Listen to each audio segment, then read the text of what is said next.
Well, in a breakthrough, all three of us, Alex, Lucy and myself, have made it to the studio without being shot or stabbed. It's a real turnaround from the Home Office. They're making great strides. Good grief. Now, is it because... Yeah, you know, if a kid gets attacked by a dog, suddenly the newspapers are full of kids getting attacked by dog stories, and you think that, well, this isn't a recent occurrence. They're always getting attacked by them, but it's just the flavour of the week. Is stabbing the flavour of the week? And it's happening continuously. It's just that now it's being reported more thoroughly. Hello? Quite possibly. Oh, am I a bit loud there? Little bit loud, dear. I always come in a bit shouty. Quite now. Yeah, but this is just, it's just over and over and over and over I'm finding again. it really depressing. Yeah, I know, me too. Makes you not want to leave the house, eh? No, I have though. Now you're very quiet. Oh, no. Oh, how's that? Can you do me a favour? Can you Google best moment in television history? I'm just curious as to what will come up. Okay. Now, I never do this, but just for the purpose of tonight, I'm going to ask what you think the best moment in television history is, and then I will give you the correct answer once we get a few answers. Okay, the Google says... flitting through 100 moments of... Oh, blimey, there's 100 of them. Okay. 100 moments of television history. Should All we right. go that one? Yeah. Oh, it's just a lot of words. I was looking for a list. Okay, there's a list on the left-hand side there. 100 greatest TV moments. Yeah, click it, quickly, quicker, We're on it. It won't let you highlight it. Yeah, well, it's highlighted. Not the top one, that one. Do it. That's from TV Hell. Oh, that's rubbish. See, Google. I have a big problem with Google. Every time you Google anything, it comes up with 10 million answers that they got in 0.1 of a second that don't have anything to do with what you were looking for. Yeah. See, Right, that go was back. the top one, you see. Go back. Right. No, we're getting nothing. So, it's up for you. If Google can't come up with it, then this audience will, I'm certain. 0870 9090 973. What is the greatest moment in television history? You tell me what you think the answer is, and then I will give the correct answer later. And if anybody gets the correct answer, what should we give them? I can't keep offering my money. This is ridiculous. Dodgy CDs in my drawer? No. Do we have cups, mugs, anything like that? What about the cup that you're drinking from this evening? Well, they wouldn't want that. What's 8l.com? Well, they might. People have wanted stranger things. Don't we have mugs? Maybe we could Gift eBay packs. it afterwards. We should give them a gift pack, which would include, I don't know, a week away in the Maldives in a 5-star hotel, an LBC shower robe, slippers, and a pipe. Sure, no problem. I'm sure we can rustle that up. We'll fix that up for you. Anybody gets the right answer, you'll get something probably not resembling that at all. Is our first caller in Yorkshire? That's embarrassing. So come on, what is the greatest moment in television history? You've got to have one. You've been living all your life watching television. You've been sitting in front of the great one-eyed goggle box, sucking all that information in your whole life. From the moment when, as a child, you used to race home from school to eat your fish fingers and baked beans and watch Blue Peter come up with something that they made earlier. And until, you are sitting now, fully formed. You don't get more formed than this. This is it. Look at yourself. This is as good as it gets. So what is the greatest moment that you've seen in television? You must have watched, you add them all together, it's 1,000 years worth of television that you've watched over the last few decades. Is there nothing that pops out of your mind? There must be something. How about Kenneth Clark's Civilization? Anybody? Hands up? No? Jacob Bronowski's Ascent of Man. Anybody at the back? No? How about when Armstrong screwed up his line when he set foot on... Was it Armstrong, right? Was it Armstrong? Yeah. Yeah. That's quite a good one. He screwed up his line when he set foot on the moon. Yeah. You know about that, don't you? Yes. He went all the way there, it's like over 20 miles in space. He went to the moon, he packed some sandwiches, and he went all the way there, and he had one line to say. That's all. It was just one line. He packed a golf club and a flag, and he had to say one thing as he got down off the boat. And he screwed it up. Can you believe it? Embarrassed for the rest of his life. One small step for man, one giant leap for mankind. Wrong.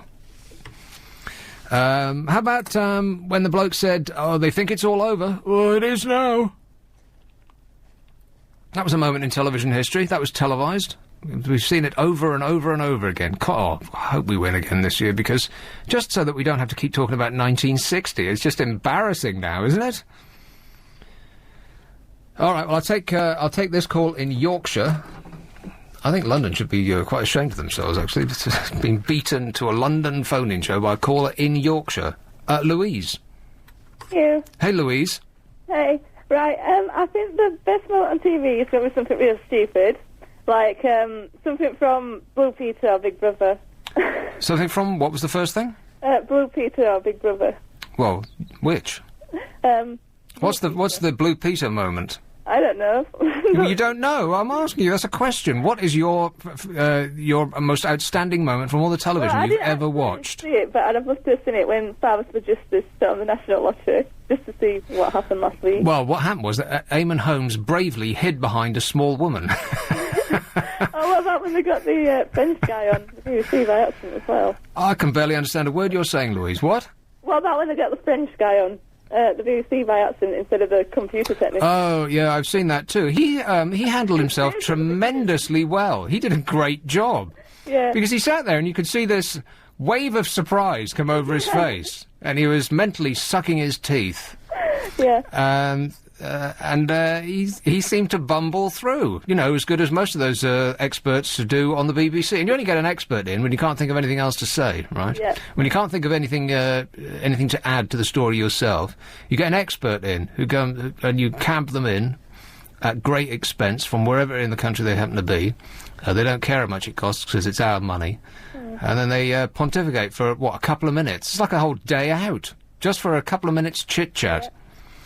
And which could have been performed perfectly well by the cab driver that went to get them. Yeah. So you can't come up with anything. How old are you, Louise? I'm only 18. 18? Yeah. It says you're 58 on this, on my screen. 58? Or is your name... Louise 58, you wrote, Lucy. What does that mean? I didn't write that. Oh. It's just Louise comes up as Louise 58. Right. Cheeky. What about you corresponds to the number 58? Anything? Not really. Have you got 58? That's how old I'm going to be in 40 years' time. Ah, right, well, that'll be it then. It's how old she's going to be in 40 years' time. Right. And Google is a bit rubbish as well. Well... I find things. It depends what you're trying to find. If you're trying to find anything to do with property, don't use Google, because it's useless. But if it's something that's very simple and precise, then it's a good search engine. Yeah. Yeah. All right, we're going to ask ask.com now. Greatest moment in TV history, and it came up with a website on information... what? Click the top one, because that's supposed to be the most relevant, right? Yeah. It's a website with information on televisions, like how they work. Oh, God. Sounds like something after for college. Oh, see, this is my problem. It's just something that's trying to sell you something. Yeah, that's annoying when you try to do research and it's like, buy this book.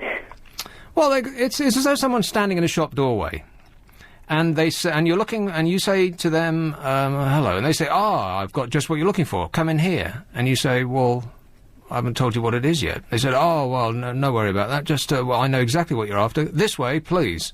Yeah. And then you'll explain what they want, and they'll say, yeah, we've got lots of that, please come in. And then when you get in there, it's like the cheese shop scares, there's nothing there at all. And it's the same thing when you go to these sites. You go to the first 10 of any search engine, and it won't have anything to do with what you asked for. They'll just be offering to sell you something that is named what you put in the search window. Yep. Most of which aren't actually available. You could type in anything, it'll say, yes, we've got that at $9.99, and... Oh, it'll be, cannot find this web page. And then it'll just be like an endless maze of other web pages offering to sell you something that's got something to do with it, yeah. Yeah. Right. So you can't come up with a single thing? No, I don't watch that much TV, actually.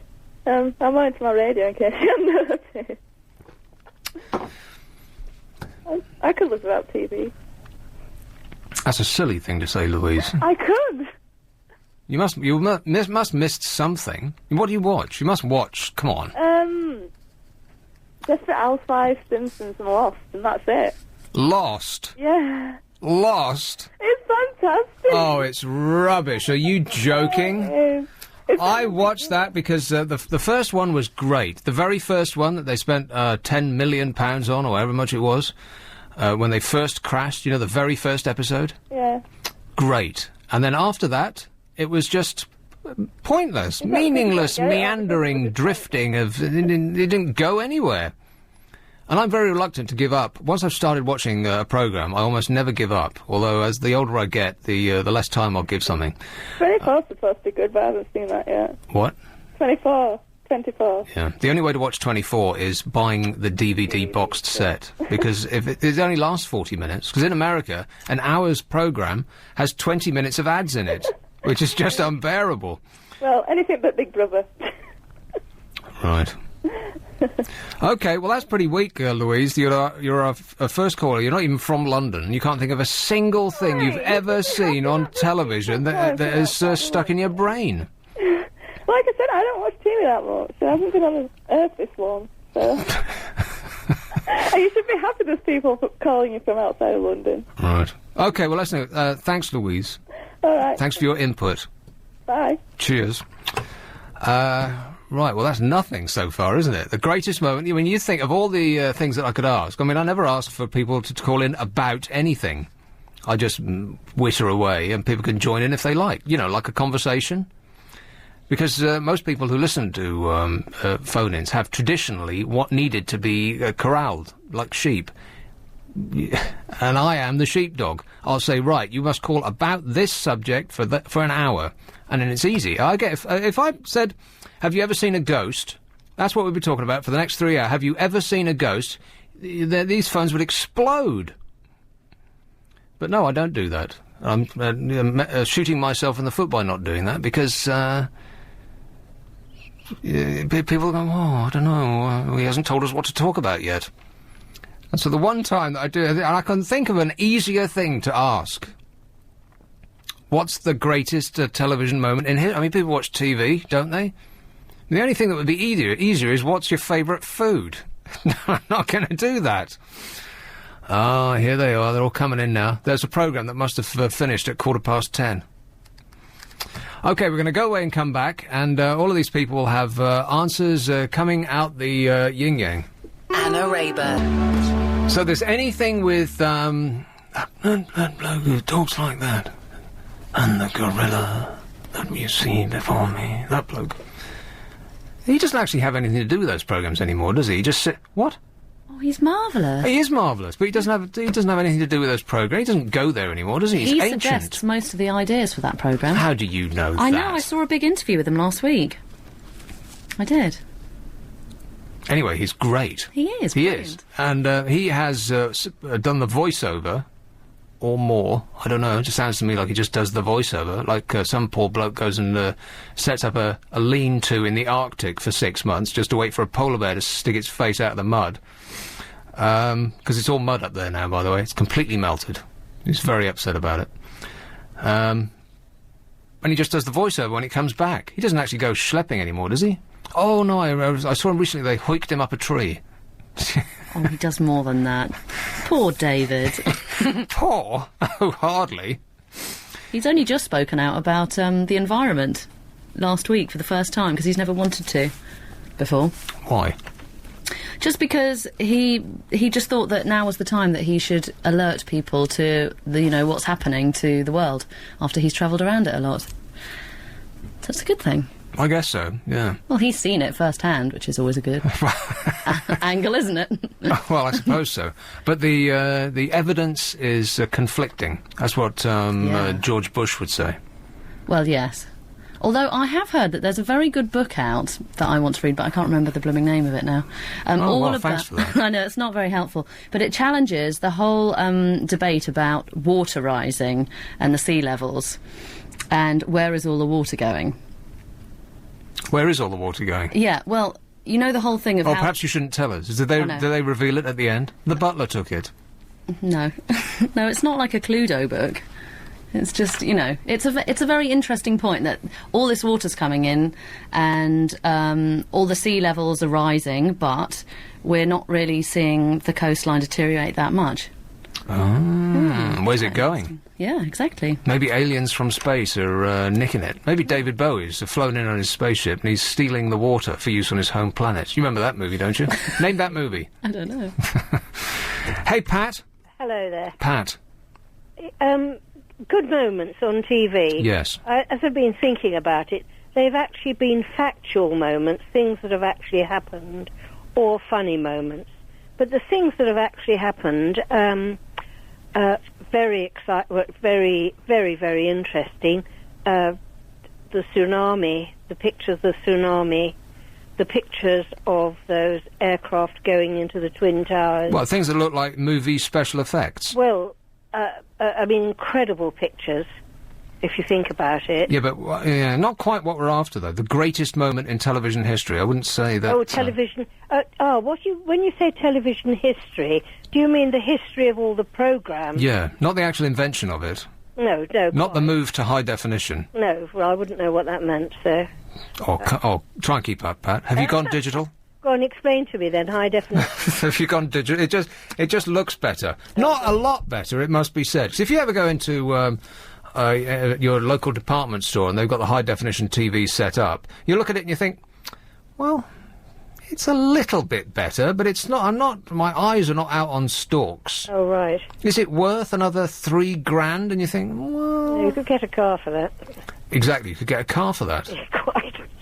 Right. So the greatest moment of television that you've ever seen? Well, I still think it was the images of those aircraft going into the Twin Towers. Yep, you're probably right. Well, yeah. It depends what you mean by how we define the word greatest. Yes, I think that's the difficulty, because I mean the Kennedy shooting. I mean, again, blimey, this. remember that. Can you remember anything amusing that happened? It's all death and destruction with you, yes, Pat. but if it's amusing, Yeah. it's usually a comical situation in a comedy, isn't it? Del Boy falling through the bar. I was just going to say that. Yeah, exactly. I mean, who will ever forget that? But Or that's the simplest joke in history. That's just a pratfall, and it's supposed to be the greatest comedy moment that's ever been on TV. Yes, Yeah. but it's only because he's so likeable, isn't it, David? I Newton? suppose so. Yes. So anyway, that was all. And I was just sort of mulling over, and they do tend to be things that have happened. Well, they usually, unfortunately, disasters do, or the coming down of Berlin Wall. You got to watch less news. Well, that's all I watch. Do you get the Paramount Comedy Channel? No, I don't have any. We don't have anything exciting like that. You don't get digital. No. Well, you're going to be left in the You'll be left in the dark, Pat. Oh, I don't think so. I don't think They're going to so. switch your TV off soon. Well, we don't really have it on much. Have other things to do. Right. However, As soon as there's a news alert, you rush to the set. no, I listen to the first. I turn the news on, listen to the first few words, and I think, well, there's nothing new there, so I just turn it off again. Right. But I listen to LBC a tremendous amount. I enjoy it because most of the presenters, they really give time to, well, like you're doing to me, giving me time to talk and not be interrupted. Now, okay, let's make a list of the people that you don't like. No, stop there. We won't be doing that. But thanks a lot, Pat. Okay, then. Stay away from the news. Bye-bye. It'll only depress you. Right, it's 087090900973. How about... Are any of these up? Are you talking to any of them? What's happening there?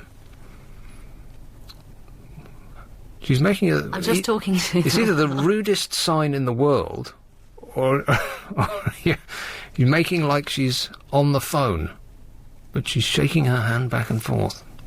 Sorry, the trouble is, when I'm Yes. talking to people on the phone, I can't... I Talk can to hear me. you, but then I can't talk to you because Right. it cuts out the mic. So, I'll just get a couple up now. There you go. Yeah. Super. I'll just sit here then. I'm looking for... Because I have actual audio of the greatest moment in television history. That's what I'm looking for. And if anybody can come up with it, then I'll find something that we can send you. But you have to be precise. But I think that I've got the greatest thing that's ever been on television.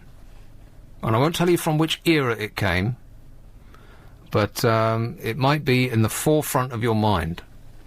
So let's have this one in Ealing. Martin. Hi, Nick. How you doing? I'm all right, thanks. Greatest moment on TV that I ever think of was Margaret Thatcher saying she wasn't for U-turning. Are we a fan? Yes. Bring her back tomorrow. Maggie, Maggie, Maggie? Maggie, Maggie, Maggie. In.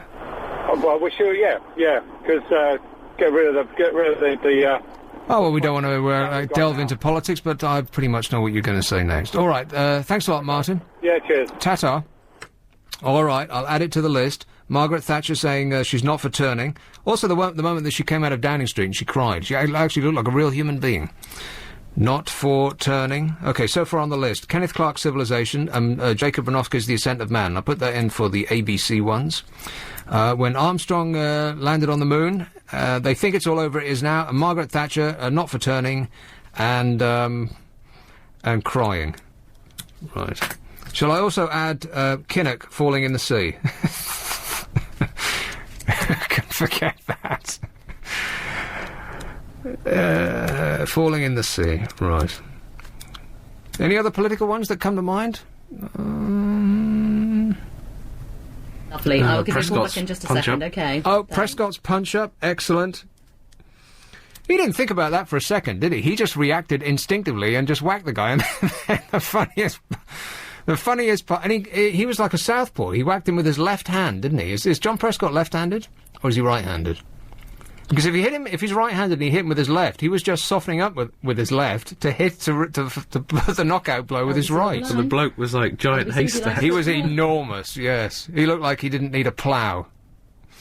He looked of a farming mean, yeah. And then the most comical moment came when, just after Prescott landed that punch, this guy who looked like Andre the Giant bent him backwards over a wall. His giant stomach only just keeping him on the one side of the wall. Oh, funny stuff. What would he have done without him, eh? John Prescott's fight. We're coming up with a list now. None of these are actually correct. Let's go with Stephen in Chester. Hey, what's the out, Lucy? You haven't typed up the out. We're coming up close. Hey, Stephen. Hello, Nick. Lucy, I think it was. Is that your helper, Lucy? My helper, yeah. In the nicest possible way. She was speaking about water on the Earth, talking about environment, and what I thought... Lucy was? Yeah, something to do with water. What do you mean? Well, basically this. Well, you were having a conversation with her? No, I heard you speaking earlier, and basically... Oh, yeah, I don't listen to this show, but yeah, I know, yeah. Anyway, you were basically saying that they were basically saying about water, and what I thought was, a lot of these people don't realise that there's the same amount of water that's ever existed on the Earth. It's either down here or up there. And with the exception of what's melting on the polar ice cap, it's always the same amount of water. In fact, we're probably drinking Julius Caesar's urine that he passed, however long ago Julius Caesar lived. Right. To take a quote from Apocalypse Now. Dare I even do it? I love the taste of Julius Caesar's urine in the morning. Tastes like... Julius Caesar. Yeah, he was the lesser-known brother. He got stabbed too. It's another Home Office bungle. Hey, Will. Hey, Nick. Crystal Palace. Hello. Lovely. Listen, you're talking about great TV moments. Yeah. It's funny, I was just thinking today at work about when Dennis Taylor beat Steve Davis in that final, 1981, 1982, in the World Championship in the snooker. Shut up, Will. Are you joking? Snooker? But did you watch it? When Dennis Taylor beat... Steve Davis? The World Championship snooker final? No. You never saw it? Well... The thing with snooker is, if you sit in front of it, it's kind of hypnotic, primarily because it's green. And green is the easiest colour to look at, which is why school blackboards used to be green. Now they're white, which might explain why your kids don't know anything anymore, because they're hard to look at. The It's hard to explain what a great moment it was, though, if you didn't see it, you know, because they went down to 18 games all, so I had to play a last game, and then it went down to the black ball in the last game. They were equal on points, and one of them had to pot the black ball. Right. I bet some of the audience actually managed to stay awake. Well, half the country stayed up till about 12 o'clock at night to watch the game, because it went on so long. And everyone was willing Dennis Taylor to win, because of course nobody wanted Steve Davis to win, because he already won it about half a dozen times. And when Dennis Taylor finally potted the black, and the sheer joy in his face, you could see he's living out his whole dream. How could you see his face behind those gigantic spectacles? It was I think it's just great to see. You know, most people get their ambitions in life and get whatever success they make in life. They just do it in private. No one sees it. But to see someone like Dennis Taylor finally fulfill the ambitions of his whole life in front of millions of people, and the sheer joy in his face, he grabbed the cue. And listening to you describe it is almost as boring as actually watching it. Are you kidding? Can I have a guess at the greatest moment on TV history? Well, it's not all right. A guess. Okay. Well, you're saying you've got one piece of film that's the greatest moment on TV history, yeah? Is it when that helium air balloon crashed in the 1920s, the Hindenburg? Everybody's got death on the mind, haven't they? I think that the recent news has just clouded people's judgment here. No, it's much less. It's actually going to cheer you up. Is it? Yeah. Okay, well, I'll think a bit more about it. No deaths are involved. What time are you going to say this? What exactly? Oh well, let me look at my script. I don't know what's going to happen on this show from one second to the next. Oh, well, I'll just keep listening for a while. There you go. Okay, thanks a lot, Nick. Thanks a lot, Will. Bye. Ta-da. This is LBC 97.3. I'm Nick Abbott, and we're going to go with a lady called Julie, South Woodford. Oh, Julie. Hello. Julie. Hello, how are you? I'm all right, thanks. Good. I'm really nervous. I've never done this before. I know, me too. I don't usually listen to you, actually. I just randomly got it on my radio. All right. And I just heard about Greatest Moment, so I thought I'd phone and tell you mine. And you did. And do you want to know what it is? Oh, all right then. It is David Beckham scoring from within his own half. Oh, yes, that's an excellent one. I'll have to write that down. They should show that more often. Did you see that? Through there? Yeah, Lucy? yeah. No, not you. I know, you did. David Beckham, it was against Wimbledon, right? As far as I'm concerned, yep. As far as I know. You'll give me that one, will you? I think it was the first game of the season, wasn't it? Or at least Man U's first game of the season. There was a TV programme on the other night about him, and it was really good. So it's not the football that you watched. You just watched a programme where the cameras followed David Beckham around. Yeah. Right. Now we're getting to the bottom of it. I'm a very keen Arsenal supporter, though. You are? A couple of Omri's goals would probably be the greatest moment as well. Okay, I'll add that to our list. Any of these other floated your boat that I've listed so far? Kenneth Clark's Civilization? I'll take that as a no. Jacob Bronowski's Ascent of Man? No. Maybe when I'm a bit older. Yeah. How about the Man on the Moon? You must have seen clips of that. Yeah, it's okay. They think it's all over. It is now. You must have seen that over and over again. Yes, it's okay. We spent £100 billion sending a man to the moon, man's greatest scientific achievement. Your response, it was okay. I think David Beckham's up there with that, though. Right, definitely. All right. All right, thanks, Julie. Thanks, bye. Ta-ta. Well, Arsenal, it was Liverpool, did pretty much exactly the same thing, and it was, I can't remember. I can remember that Steven Gerrard was free to take the ball almost. I don't think it was anyone between him and the goal. And another member from Liverpool, I can't remember who it was now. He whacked the ball. Come on, Alex, you must know. Think, man. He also scored from inside his own half. But nobody said much about that because he wasn't as pretty. Isn't that the truth? Let's go with a bloke called Joe, who's right there on the embankment. Joe! Yeah. Hey, Joe. Yeah, I bet the best thing I've ever seen on television, and I really admire the man for doing it, he didn't have the build, he hadn't got the skill, and that was Eddie the Eagle taking his ski jump. I think that was the bravest thing I've ever seen a person do. Well, he'd done it before, though, hadn't he? Well, yeah, but you look at the chap. He's skinny. and he just went for it. He hadn't got a chance of winning, no chance at all. But he did it. The pluck of the British, eh? Yeah. We like our losers, don't we? Yep. In fact, I think we prefer to lose than win. Well, because there's something... because winning implies ambition, and there's something about ambition that we just flat out don't like in this country. We find it deeply suspicious. Yeah, but a person who just has a go... Right. Is really... Just as long as they don't win, yeah. Is really worth noting. I'm gonna add Eddie the Eagle and then put a line through it. So, in other words, it's half there. Because I'm not totally sure that Eddie the Eagle actually fits on the same list as stepping on the moon. Well, stepping on the moon, it's all high-tech, isn't it? Yeah, it's neither here nor there, is it, really? This man... Anyone could do it. He hadn't got a chance. They had a chance of getting on the moon. Well, at least he launched himself into space. Yeah, there you go. He didn't quite get there, but, it was a good effort. Yeah, I mean, I was stationed in Germany when I was doing my national services, and we went down to a ski resort, and there was a ski jump there, and I looked at it, and I said, no way. I would go have a go at that. I didn't go on the slopes, but... Hey, are you in a limo? Eh? Are you in a limo? Yeah. You're driving a limo? Yeah. Well, you're parked. Waiting for people. I've got a birthday party in the October. Oh, Struth. And does your heart sing? You drive a limo every night, right? Not every night. It's usually just weekends.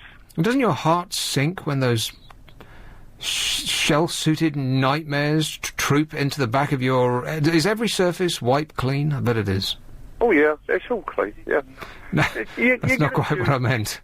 Girls are the worst. They're the noisiest things in the world. Yeah, isn't that strange? I think that girls have taken over from boys for bad behaviour. And this is, time and time again, just lately, studies have shown that that's exactly true. So, in a drunken posse, you would prefer them to be boys than girls, right? Yeah, I mean, the girls, I wouldn't say bad behaviour, they just make a lot of noise. Screaming and shouting and putting their heads out the window and... Oh, they put their heads out the window, and I've had to lock off the moon roof so they can't stand out through it. Because I had one girl going down to Ascot, she climbed out and sat on the roof and fell in the ditch. How much extra does it cost if they throw up in the back? Pardon? What? How much does it cost if they throw up in the back? Yeah. It's... A job is about 150 quid's worth to get the car cleaned. 150... Then you charge that to them? Yep. Right. Do they know that before they get in? Oh, yeah. It's in the small print? Oh, yeah. Okay. It's 150 quid for fouling the car in any way whatsoever sick. Fouling. Could you pick another word? Well, that's what we call it, fouling the car. Breaking glasses, a £5 each. Crystal champagne glasses. A £5? Yeah, they're £5 each, crystal champagne glasses. Bloody it depends on what kind. They come from what used to be Yugoslavia, in which case they're 50p. No, they ain't. What a racket, Joe. I paid... There's 6 in a box, and I paid £36 for a box. These are really nice glasses. These are not the cheap old ones. These are nice ones. And the people that you get in the back of your limo, they wouldn't know it from a plastic cup. Well, I don't know. And I've got some nice decorated tumblers and some crystal decanters. And I don't think I would let anybody in the back of your limo. It sounds too nice. Just lock the door and cruise. If only you could put it on automatic and sit in the back yourself, eh? I've got 2 people tonight who've gone to the Oxo Tower. 2? 2 people for her 50th birthday, and her sister's paid for it. 2 people swimming about in the back of a gigantic limo? Yeah. What kind of a limo is it? It's not a Hummer, is it? No, it's not a Hummer. It's a Lincoln town car, stretched to 120-inch stretch, which makes the car overall 9 metres long. And seats how many? It seats 8. 8? Well, they're going to get lost in the back of that thing. 2? Yeah, 2 people. It seems a bit extravagant. Well, he wanted to do something special for his wife, and his sister's paid for it. He wanted to stay as far away from her as possible, so there's 2 in the back of a limo. They could communicate by phone. They're sitting on the back seat and listen to the radio. Do they ever ask you to put the screen up? Yeah, I put the screen up. And can you see in the back if you put the screen up? Oh, no. Can hear. You can hear, but you can't see. Yeah, Right. you've got a little tiny miniature microphone in the Right. back. And they don't know that, my do left they? ear. They're unaware of that, right? Oh, yeah. Yeah. Okay, well, the best of luck, Joe. And I've got we don't allow smoking in the car, and we've got a smoke detector in the back, so if anybody lights up... Sprinklers? It just goes off, and I stop the car and I say, right, put your cigarette out, you light another one up, everybody gets out, and that's it, so... Suddenly he's a bus conductor. Everybody out. Yeah. All right, happy listening, Joe. I've got to go. Cheers, mate. Cheers, mate, bye. Ta-ta. Where are we? Let's go with a call in Reading. Can you hear us in Reading, Sam? You all right, Nick? Can you hear us loud and clear out in Reading? Yeah, I can. Jolly good. I phoned to talk about the greatest television moment. Yes. And the greatest television moment is Liverpool winning the Champions League. No, because that was a fluke. They just barely scraped by. It wasn't. That was the spirit. That was the team spirit. Yeah, please see the answer that I just gave some moments ago. It was a fluke. They just scraped it. They didn't actually deserve to win, be honest. No, I thought they deserved to win because I was Supporting Liverpool at the time, yeah. And that was pretty good to come, like, from 3-0 down to win on penalties. Yeah, well, I think lucky is the is the word that you're looking for. Is it? Yeah, I believe so. Yeah. Re-watch that match and then tell me I'm wrong. Here's one in Carshalton. Hello, John. Hello, you alright? I'm all right. Right. What I was going to say is the best TV moment Ever, yeah. Yeah. Have you ever seen Only Fools and Horses where Del Boy falls through the bar? Falls through the bar. Yeah, we've been there. Yeah. Oh, that's a classic. That should definitely be it. Definitely. Well, I think that won some. It must have been Channel 4 because if it's not a. I think the Moonwalk won the Channel 4 one. The what? The Moonwalk.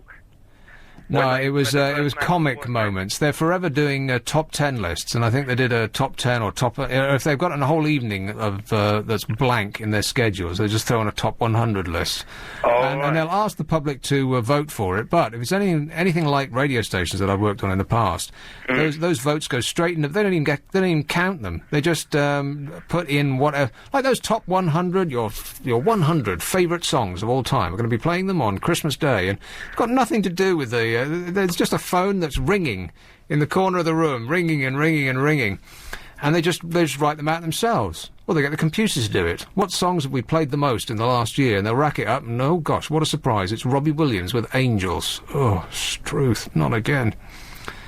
Did he win the some silly football game, which is another stupid reality programme? Yep, they did. But we lost to Moldova or somewhere that you couldn't even pinpoint on the map, didn't we? Didn't we lose 2-1? Belarus, right.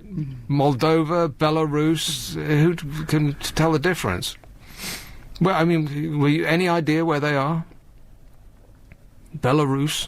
Somewhere near Reading. I mean, it's like, how many people live in that country? Like 200 at most. It's like 10% of the population of Belarus was on the pitch, and we still couldn't beat them. That's incredible.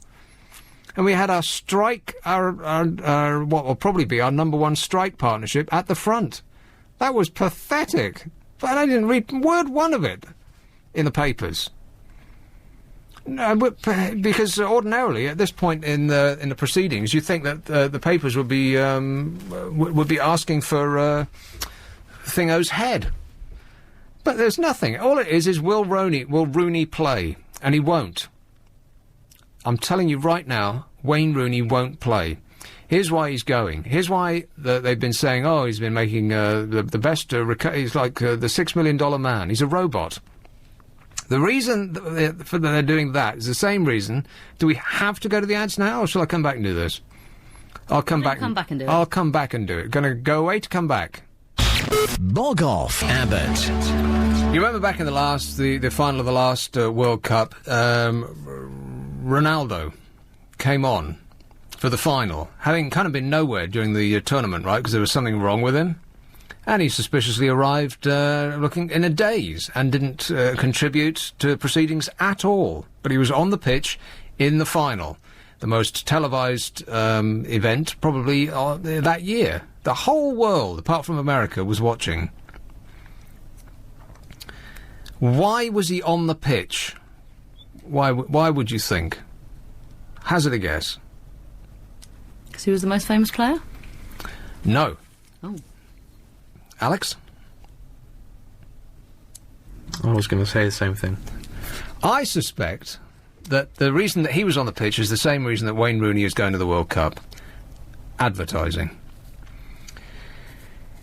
The amount of advertising that's going to be featuring Wayne Rooney's ugly mug in the build-up and during the course of the World Cup is probably runs into hundreds of millions of pounds. He's going to be on everything. Can you stand it? Do you want to drink a can of something with his face on it? Well, you will be. Same with Ronaldo. Posters everywhere, and if he doesn't show up, all of that advertising that they've already spent the money doing the photographs, and they've given him personally the money to appear, and they bought the airtime and the poster sites, and all of that has all gone down the drain. Because if he doesn't show up, he's not part of the World Cup, and everybody would be like, oh yeah, but he's not there. They'll be seeing his face everywhere, but oh yeah, but he's not there. So it'll cancel out the effect of those adverts. That's why he's going, I betcha. What about the X-ray that was shown of his foot? Well, what does that show? Well, it just shows it was better. Better? It was in the sun. But it's not possible. No, it's not possible to be better in such a short period of time. It isn't. And you know they had him sleeping in a hyperbaric chamber? Well, I know somebody who works in a hyperbaric chamber, and they said that it wouldn't have the slightest bit of difference. The only difference that a hyperbaric chamber makes is on muscle tissue, not bones. Do you not think they might have overhyped the damage to his foot in the first place? Nobody has ever recovered from a broken bone in such a short period of time. It's like two weeks later he was dancing. That's just ridiculous. So maybe he never really broke it that badly in the first place. He broke it in two places. Like a break's a break. Well, yeah, but if he was dancing 2 weeks later... Well, then he's just stupid. Well, would you be able to, He was out on a bike. That's just daft.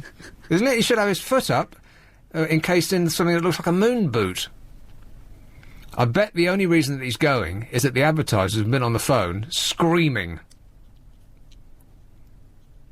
Because let's face it, that's what that sport's all about now, is the money that you get from advertising. Because since Sky came in, and Sky only gives them that money because they will get it all back in advertising, so it's all about the advertising. The game of football in this country has just changed beyond all recognition, right? And so it's the advertisers that run the show, and don't think for a second that it's otherwise. And so I'm certain that the advertisers put Ronaldo on the pitch for Brazil in the last World Cup final, and they must be screaming down the phone. The phone must be constantly going over at the FA and at Sven's place. Because, you know, it must be the amount of money that they've spent already is through the roof, because nobody's really interested in David Beckham anymore, right? Because David Beckham used to be the new Princess Di. On a slow day, just put it doesn't matter what he's done, just walking down the street with a shopping bag, that's your front page. It doesn't have the slightest bit of difference if there's no news.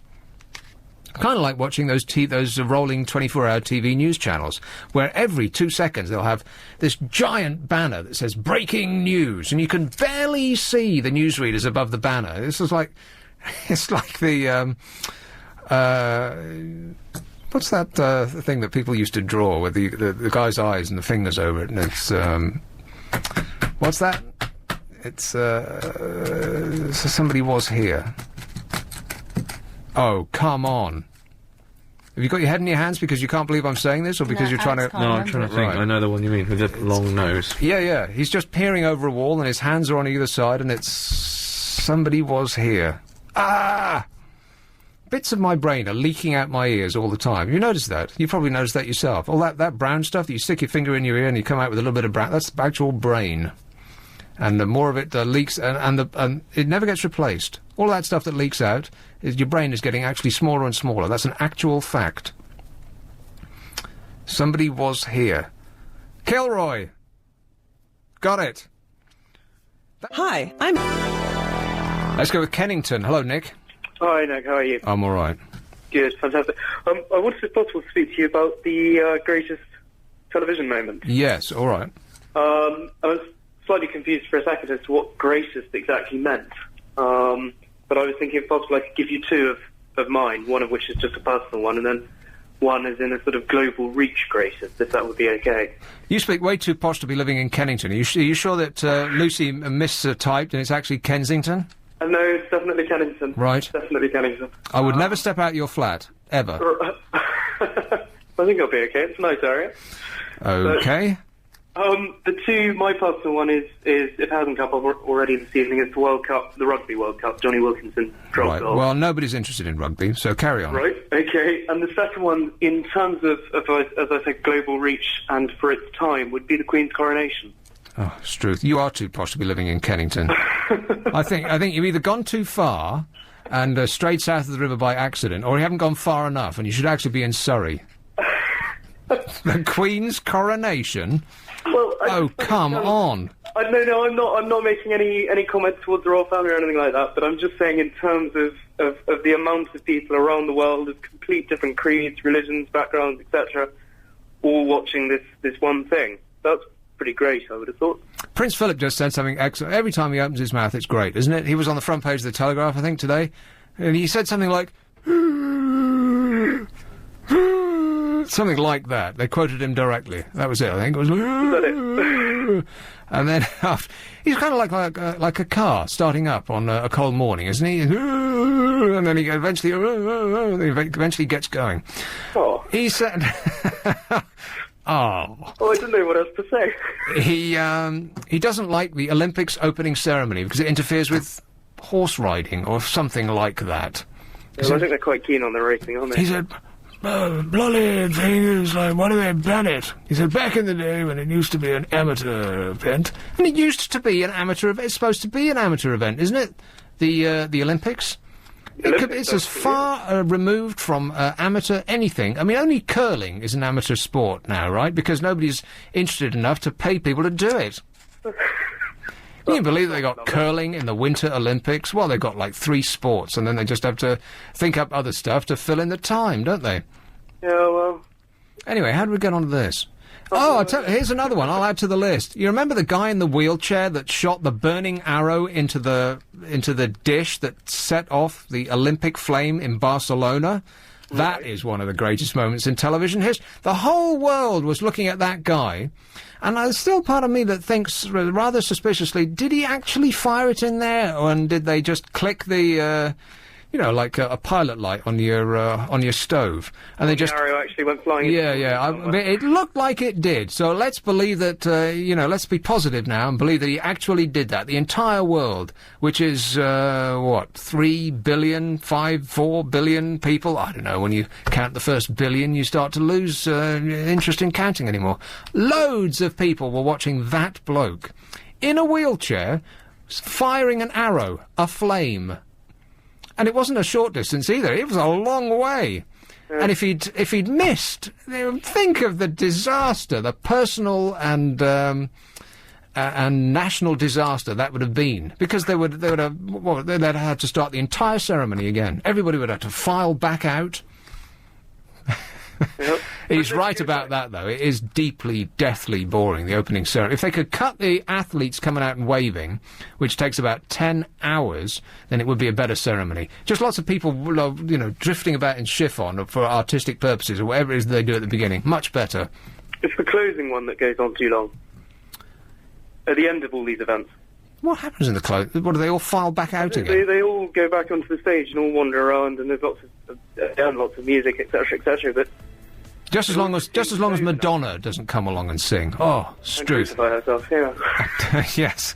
Sure. I'll tell you why she did that too. For publicity, and she got a lot of it. There was a clip of... I've got to go, Nick, but thanks a lot, mate. Thanks very much for your time. Ta-ta.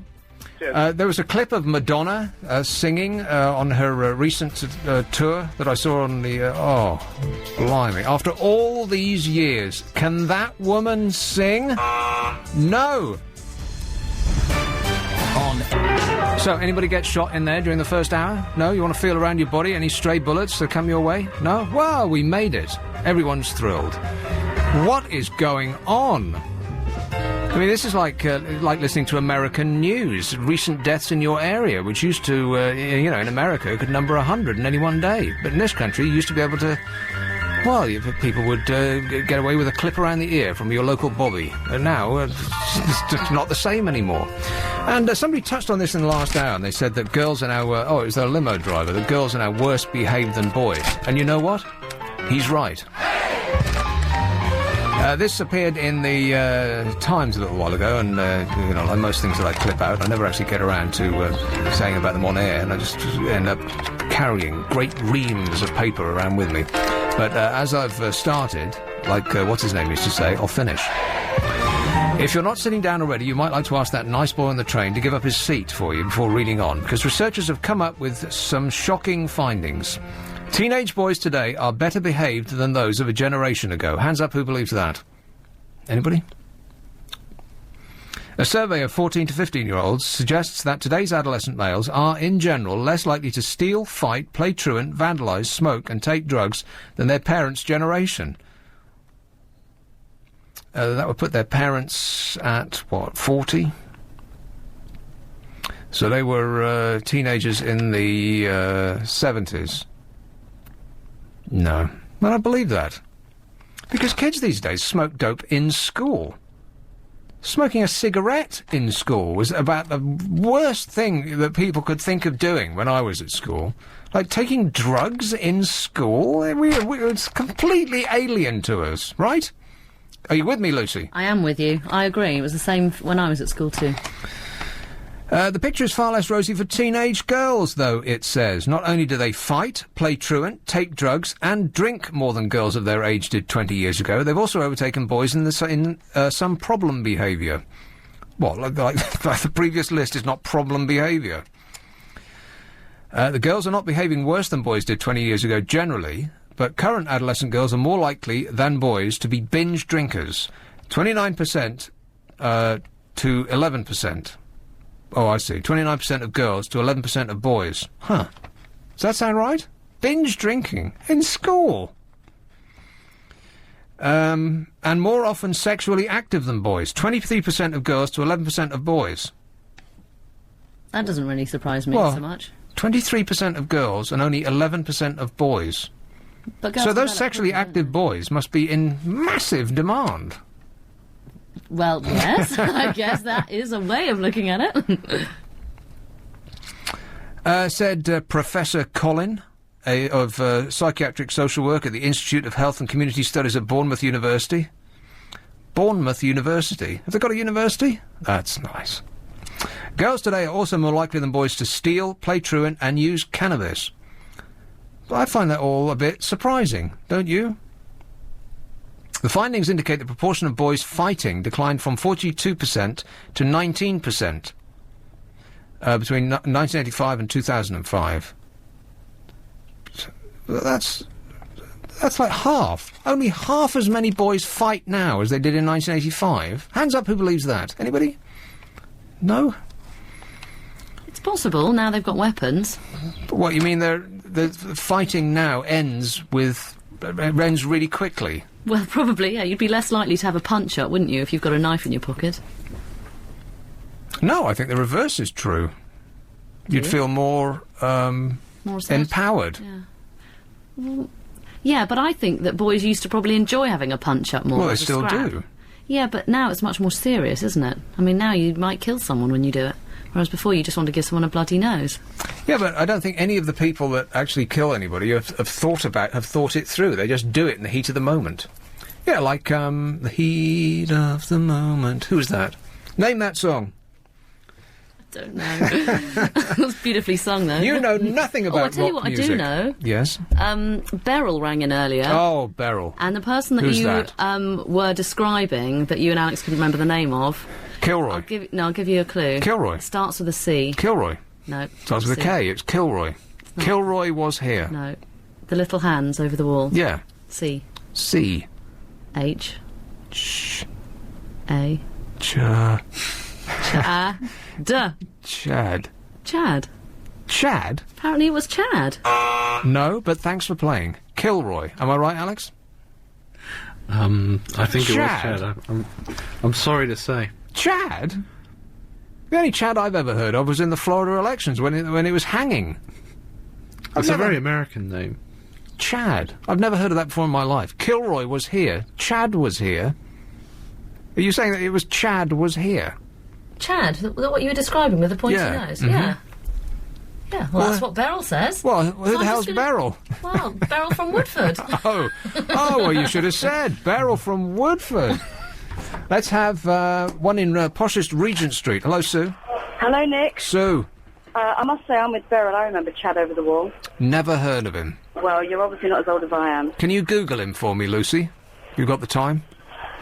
He had a very long nose and very short, thick, stubby fingers. Yeah, and the phrase was Chad was here. Yeah, it was. Anyway, Rubbish.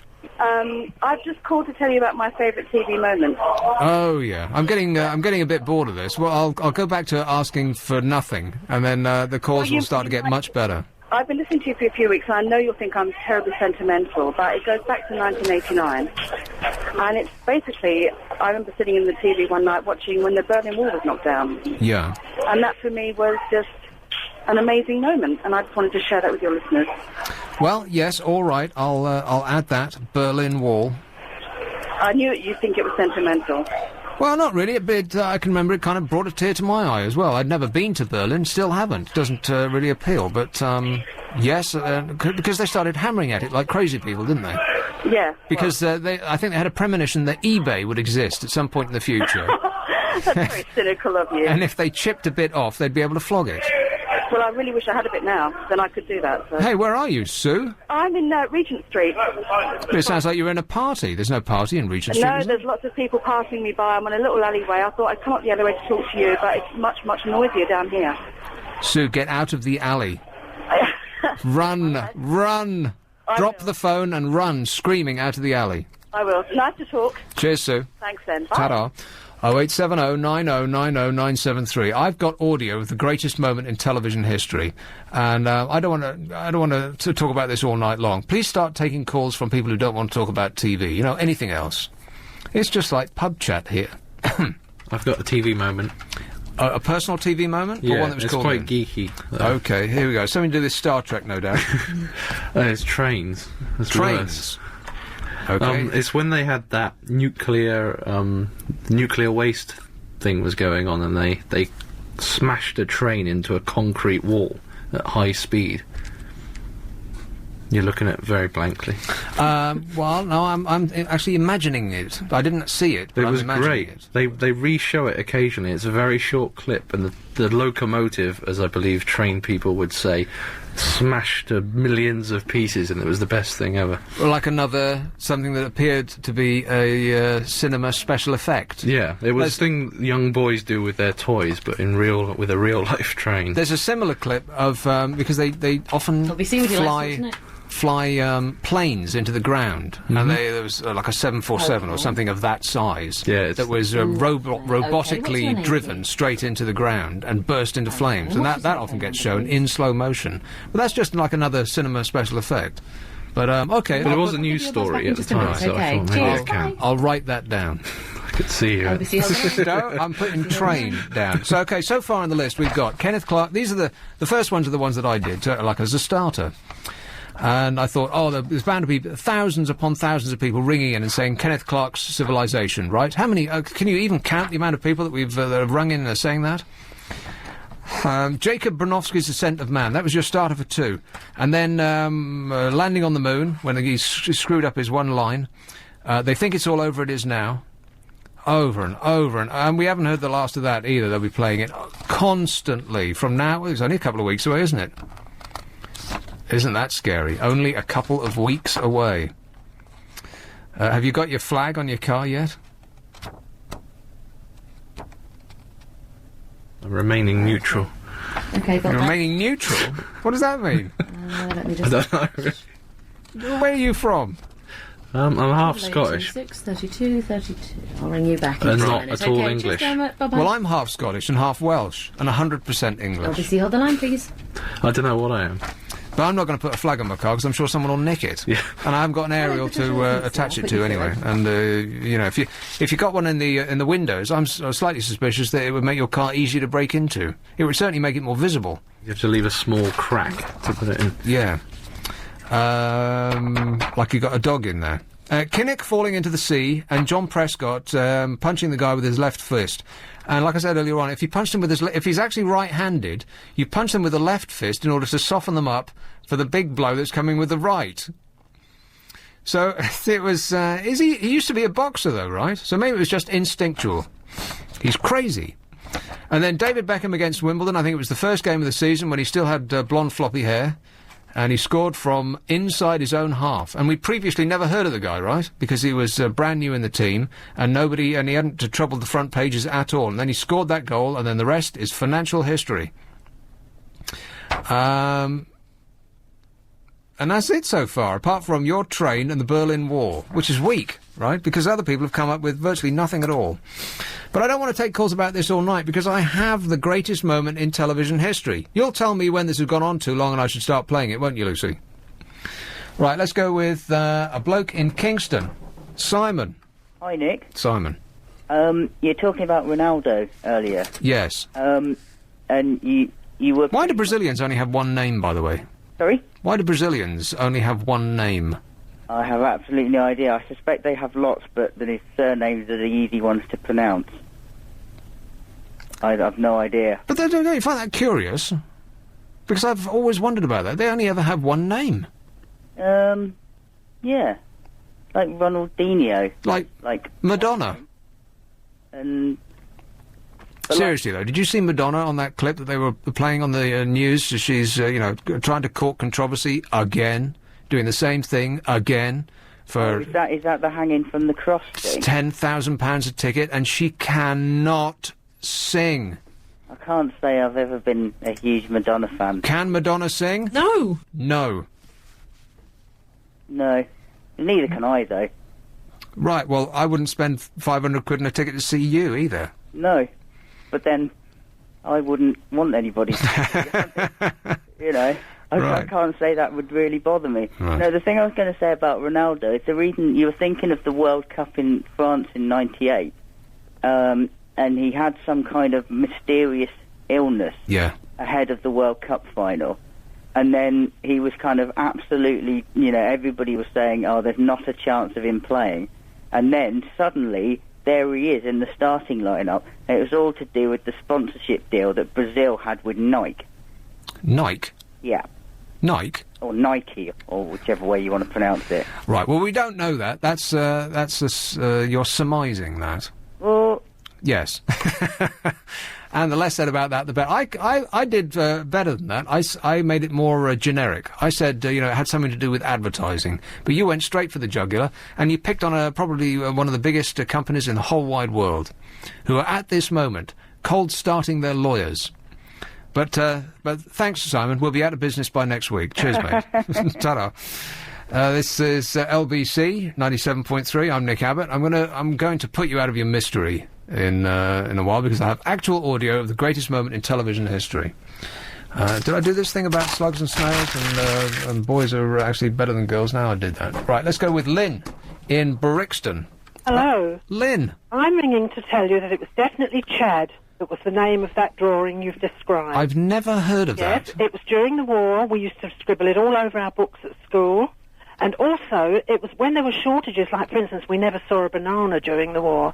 You'd have a little drawing of these fingers over a brick wall. Yeah. And a nose and two eyes. Well, who was Kilroy, and then? written underneath, what, no bananas, or what, no, whatever. And it's so clear in my mind as a child. I can remember we drew it everywhere. We wrote it on walls and everything. Well, who was Kilroy then? I don't know, but I was about to pick up the phone and tell you the name was Chad when you were asking. And then when you came up with Kilroy, I put the phone down again because I've never heard... I've heard the expression Kilroy was here, but it's never attached to that little sketch. I'm stunned. Well, I'm glad you're stunned. I'm glad you're glad Kilroy, I'm I think stunned. must have come a bit later. Right. So, that must have been... That would be in the 40s. That must have been awful, because you get through the war, right, and you think, oh, it's about to get much better, and Yeah. it didn't. It got worse. No, there was shortages of everything. I can remember saving my sweets, my Smarties, and putting them in a jar until it was nearly full, and then I'd start to eat them. Oh, one by one. What's your favourite? Orange, right? Orange. Because it tastes different, am I right? Yeah, it was like a more of a milky chocolate, a Yeah. bit like the Galaxy tastes now. No, but orange tastes different to any of the other colours. Yeah, they did. That's right. But that's probably not right. I think it's just... because it's only chemicals. Told it was tasted better, Yeah. weren't we?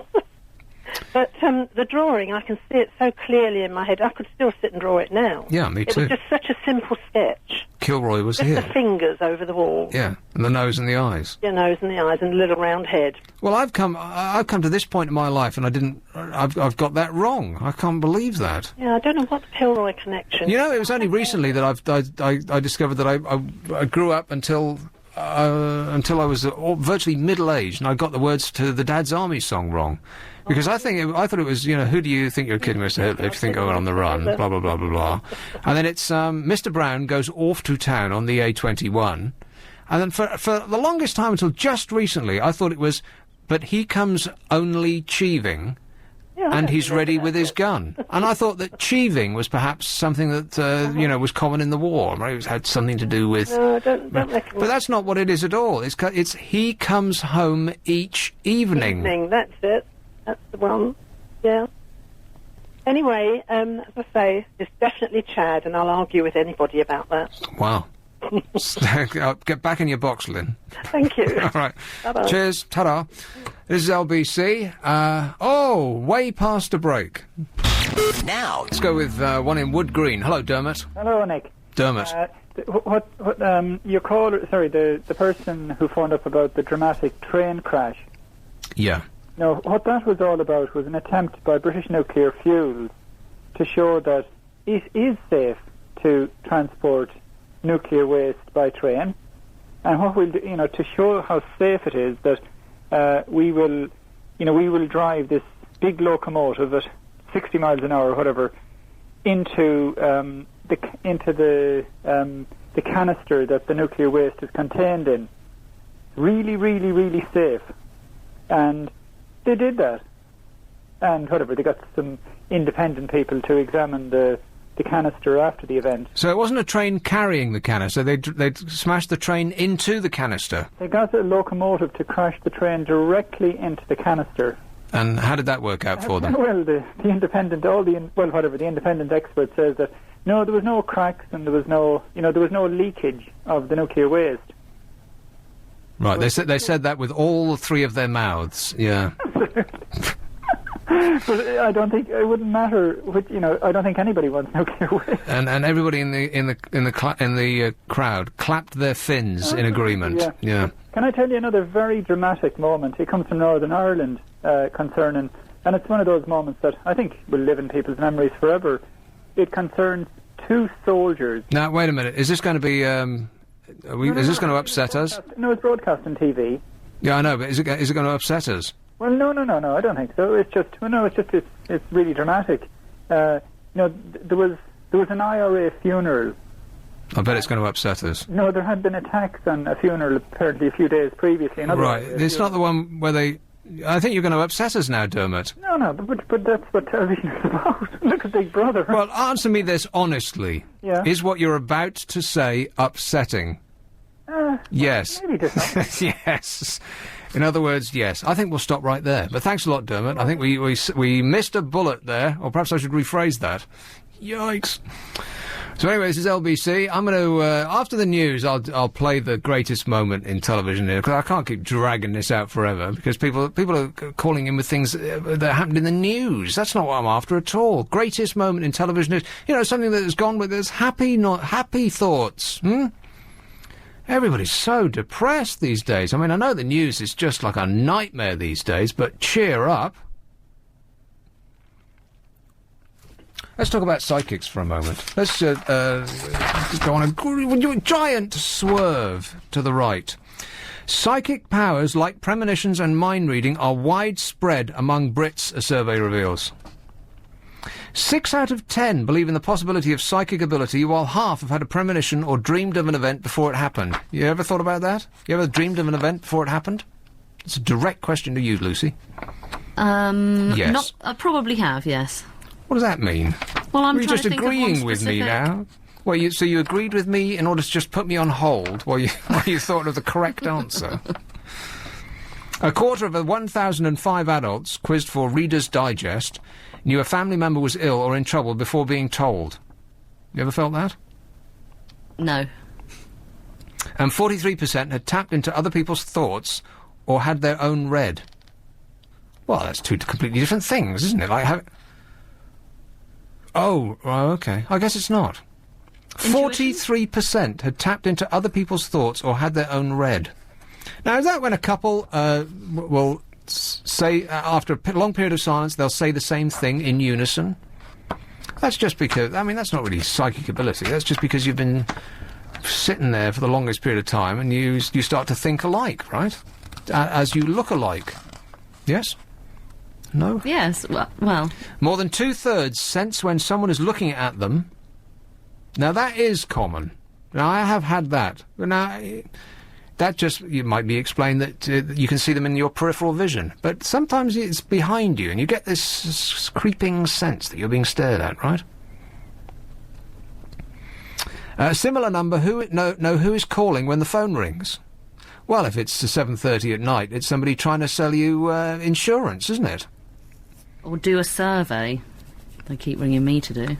Hello, it's your credit card company. We're doing a call out about...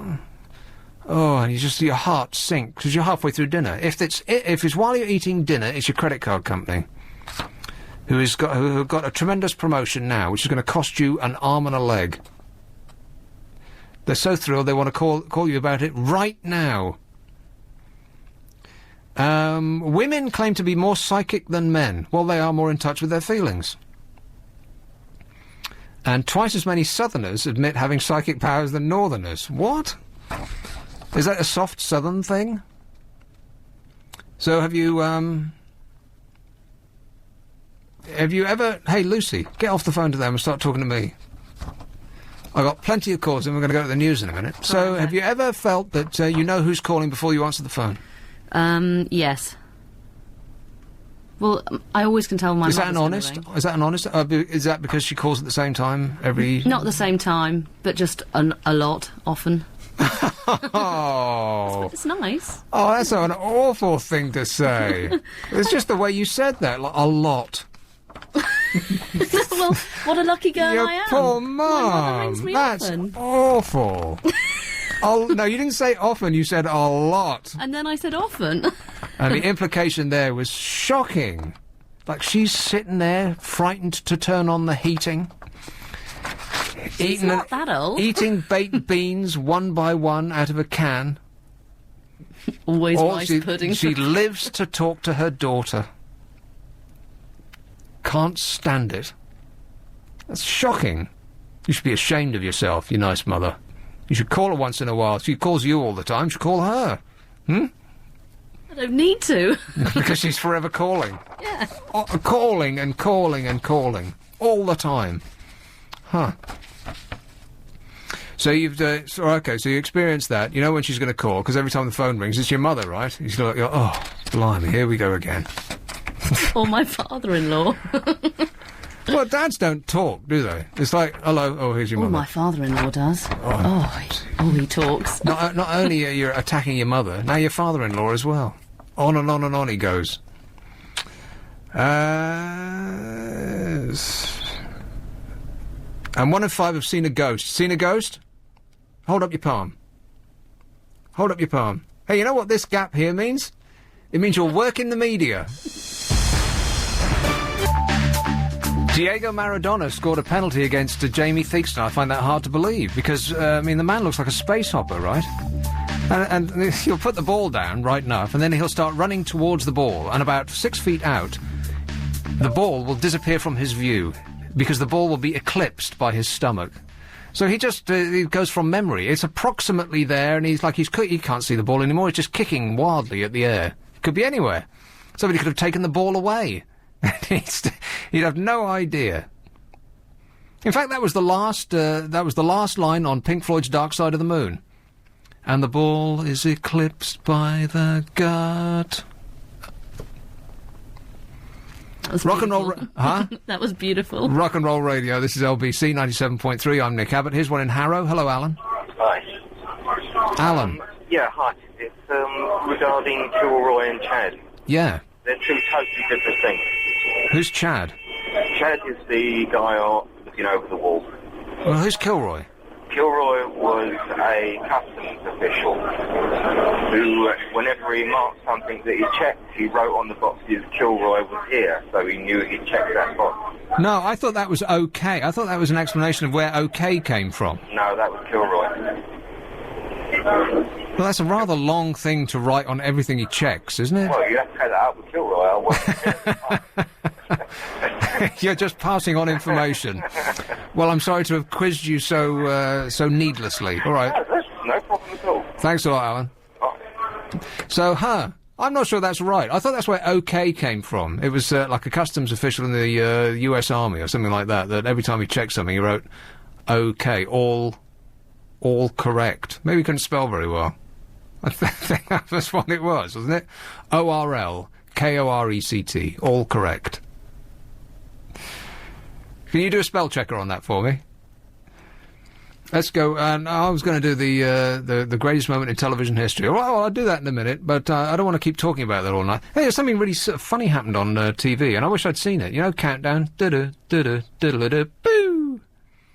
The amount of music I've included in this show tonight. You're going to have to do so much PRS. Yeah, I know. Yeah. Do you ever actually do that every time even if I sing it myself? Yeah, you still have to. Stop it. I think you have to do more than 30 seconds, though. Boo! A nightmare. Can you imagine watching that show over and over and over again? That song comes on. You'd have to be either actually strapped to the chair or so infirm that you can't get up. I think that's where their audience is. So they're in homes and they can't get up. And they're being tortured because people leave it on Channel 4. Oh, I guess everybody wants to watch That Nice Man Who Used to Be a Woman. What's he called? The Liverpudlian? Lily Savage? What's his real name? Paul O'Grady. Paul O'Grady, yes, a properly funny bloke. But now he's entertaining pensioners in the middle of the day, and then solves Noel Edmonds. And then Countdown is all on the same channel, isn't it? Oh, my God, it's like heaven on earth for the 90+. Not even when they pass away will they get TV that's that great. Not even in heaven have they got Noel Edmonds followed by Paul O'Grady, preceded by Countdown. Because they don't even have to get up to, because they're attached. Just no, don't. Not? No. Right. Here's one in Marylebone. Oh, Gary. Hello, Nick. Gary. Hello, mate. How are you? All right. I've got to side with you, mate, on that one, with the Kilroy business. Yeah. Yeah. I've always, I've associated them two together. I mean, I have seen that other one, Jed, I just automatically always put them two together. So. It was the guy peering over the wall, and you only saw his fingers and his nose and his eyes. Nose and his eyes, yeah. It was Kilroy. Kilroy was here. Yeah. I'm certain I'm right. I was always, I've got to side with you on that one. If you're wrong, I'm wrong. Well, I'm glad that somebody, at least one person knows what they're talking about on this show. Thanks a lot, Gary. Hey, by the way, who's Chad? You ever heard of Chad? Yeah, I've heard it, but I just no, I just thought it was the geezer who wrote it once. Chad wrote Kilroy was here. Yeah, now we got to the bottom of it. All right, thanks a lot, mate. Ta-da. Marylebone is an excellent area. If you're looking for a flat, look in Marylebone. Everyone should live there, because it's nowhere near me. I thoroughly recommend it. No, it is a good area. You want to live somewhere nice? It's villagey, is Marylebone. No? No, well... It is. It's quite nice. I mean, there's no green there, really. I mean, you've got Regent's Park that's quite near, and there's no water. I tell you what, living near water is great. Everyone should live near water. Apart from the flooding. Well, you just live above the first floor. Well, yes, that's an idea. Yep. Let's go with Pearly.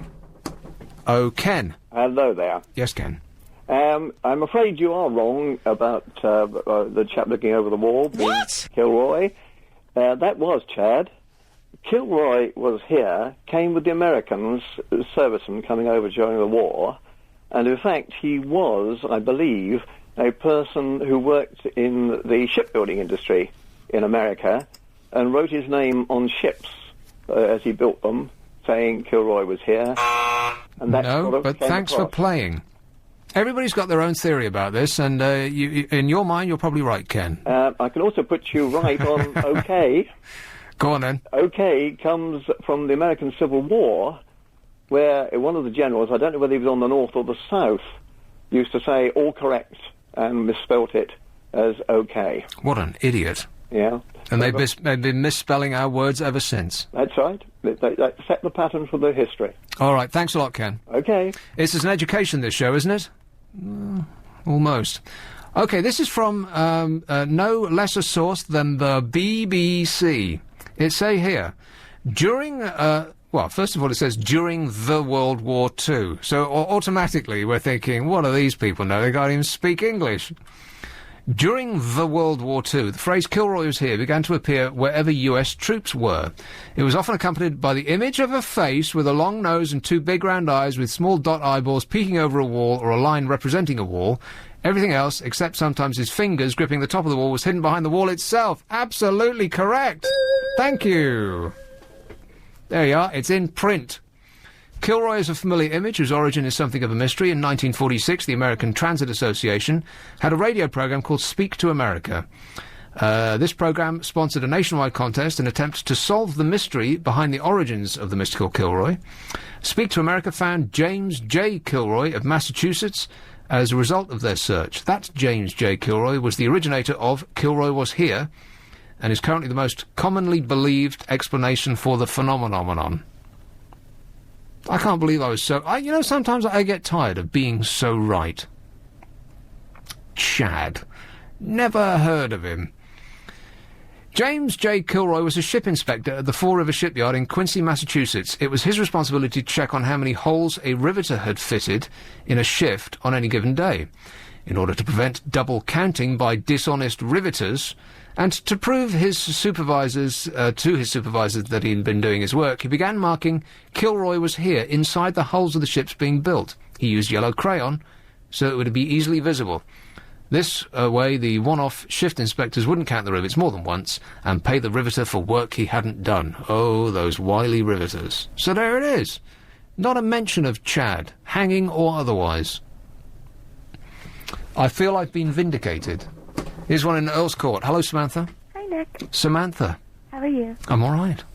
You're very quiet. Am I? That's better. That's better? Yeah. Sorry. Yeah, I heard you talking before about girls acting up more now than boys. Apparently so. Yeah, and I thought I'd offer up maybe a hypothesis as to why. Okay, hypothesize away. Yeah, I think it's sort of feminism backfiring, actually. Girls sort of thinking that it's not okay to be feminine or be dainty in any way and trying to mimic what they think men, you know, the typical male characteristics or traits would be, so as to kind of, I don't know, make themselves appear equal or be equal in their own eyes, if you know what I mean. It's kind of gone full circle, hasn't it? Because when I'm no expert, obviously, but when feminism first started, it seemed to me that they wanted to rid themselves from any sexually provocative appearance, right? I didn't really put that right, but you know what I mean. Yeah. So they would, cover themselves from head to foot in muumuus. What's a muumuu? I think one of those big dresses. Yeah, something like that. I knew I was vaguely... It's something that that bloke used to wear, right? You know, that Greek guy who, The Greek guy? Yeah, the big fat Greek guy who used to be on the Eurovision Song Contest. I've never seen that. I keep coming up with this stuff, and I can never actually get to where I'm going. You know what I mean? It's like using one of those sat-navs. It's like you know more or less where you're trying to go, but you can't actually get there. I get stuck on a one-way system. You know, Dennis... Was he in some group? No, he was a group. He was so gigantically fat that he was a group, all unto himself. Oh. Denny, Dunno. I have no idea. Yeah, forever and ever. That guy. I've never seen the show. Don't make me sing. No, this was back in the 70s. And he used to wear, like a floor-length, looked like he'd cut a hole in a sheet. Oh. It was the only thing that fitted him. No, I'm thinking about... He'd gone to Millet's and bought a tent. I think I'm thinking about Jefferson Airplane. Oh, no, the Monsters in the Box. Jefferson. Oh, no, she wasn't... Mama Cass wasn't that fat. Nobody's... it's Denny... Oh, no, he's going to drive me nuts. What are you doing to me, Samantha? I'm sorry. Anyway, what were we talking about before we got into this? Feminism. If we start talking about something else, I'll remember. I'll remember right at the end. Feminism. That's right. Yeah. So, in the height of feminism, they rejected all sexually provocative ways, right? But now it seems to have gone completely the other way around. Now girls these days look like strippers. They seem to have. Look at those phones. Everybody's calling it. Answer? Yeah, go on then. Demis Roussos. Demis, not Dennis. You see, I was close. No, Demis. Demis Roussos, and I said Dennis. So my brain was close, but not quite there. Demis Roussos, yeah. He used to wear, and now all those phone calls are dying away now. Everybody want to say, oh, well, you got that wrong, didn't you? What were we saying? Oh, yeah, feminism. Am I right that girls these days seem to want to look like strippers? Well, yeah. Exactly what they had rejected previously. Well, I don't know. I think feminism has gone completely the wrong way. It should be sort of opening up all options so that women aren't restrained by their sex, not necessarily telling them that they have to be a certain way or fit a certain mold. And I think a lot of times now feminists actually discriminate against women more than men do. And I think feminism also has, emasculated men to a certain extent. I do think that women do give other women a hard time. Yeah. But it also seems to be a little bizarre that feminism has transformed itself into... I don't really get it.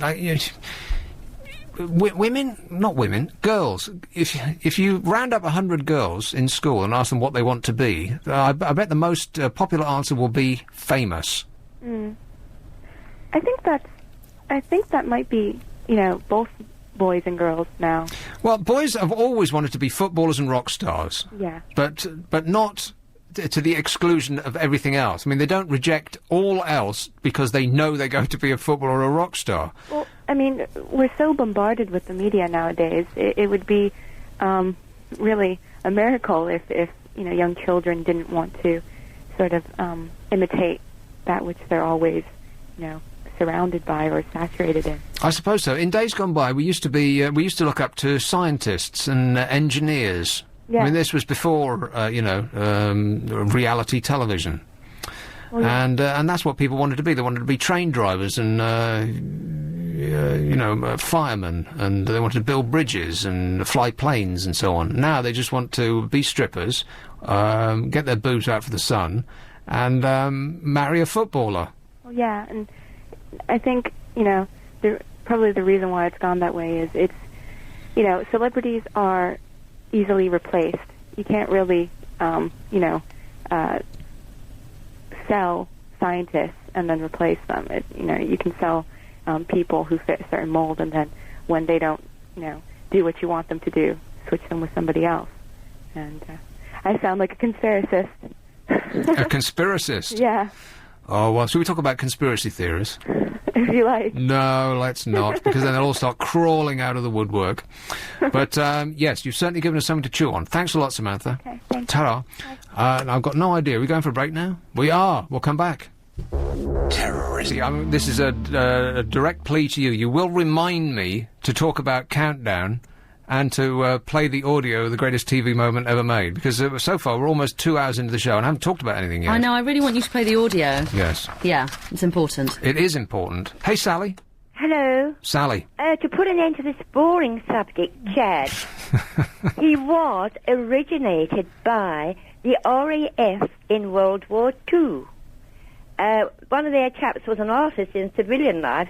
He did a few sketches on his unit, and it sort of penetrated everywhere in the RAF. Probably the Americans copied it from us, knowing them. And in the RAF museum, they've got various examples of different ones that had been done of Chad. That's where Chad originated from. And anyone, I assume, I shouldn't really think anyone of that age will be listening to you, because you were rather ageist, weren't you, about Countdown? And 90-year-olds. I was a 90-year-old. I'd say, you know, you're ageist, son. And you. Oh, calm down, Sally. It's just a silly radio show. But no, you're not right, because I've just read the correct thing off the BBC. No less an auspicious source, and they said that you're totally wrong. But thanks for playing. Let's go with they're all women now. Not that I have any objections to that. Julia. Oh, Julia. Yeah. Hello. Can you hear me? I can. It's really strange because I'm like watching you on the telly and listening to you. Do you know? Yeah, you have to turn the TV down because we're on a delay. I don't know how to do it. You don't know how to turn the TV down? No. Oh, it's dear. not my ass. Not your ass? No, it's not my ass. I'm dog sitting. Dog? Dog sitting. Now, is she saying what I think she's saying? Sitting. Say it again? Yeah, with doggy sitting. Sit. Dump away. You got that? Okay. So let's. Just when she started speaking, I thought, oh no, you know, I thought we're in for trouble here. But she was dog sitting. Poor quality control, I think. Yeah. This in. Lucy, you should be ashamed of yourself. What have I done? Oh, let's make a list. So let's talk to. Oh, you got no one. I've just got to get them up. Go ahead. Let's talk about Countdown. That nice lady just before was saying that I was giving, people who watch Countdown a hard time. Quite right, too. Apart from, Countdown has now been completely taken over by a child. He's the teenage word wizard whose talent for letters and numbers has stunned TV audiences. I wish I'd seen this now.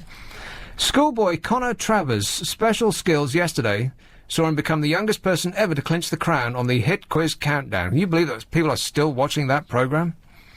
For those not familiar with the Channel 4 show, the latter stages see contestants racing to solve a jumbled-up 9-letter word known as the Countdown Conundrum. In 14-year-old Connor's case, the puzzle should be Lil... oh, I see, they're just making a joke. All right, never mind. Experts in the show's Dictionary Corner have been stunned with some of the complex words he's uncovered in the game, including renegado, tsardoms, and valorize. In one show, host Desmond Lynham was so impressed he cheekily asked the teenager, "You haven't got a man under the desk with a dictionary, have you?" Champ Connor is so good he even solved a numbers puzzle that brainy co-host Carol Vorderman thought impossible. She joked afterwards, "He'll be after my job soon." Now, I find this very suspicious. I mean, the kid's got really long hair. Now, do you remember they made a movie about an American contestant on, what was it? It wasn't The Price is Right, but it was something like that. Open the money, take the box. And he was getting, I can't remember. You remember that movie? Are you talking to yourself in there? Or are you listening to a word I'm saying? You remember that movie that they made from a real-life incident when a chap was cheating on a game show in the States? Hello?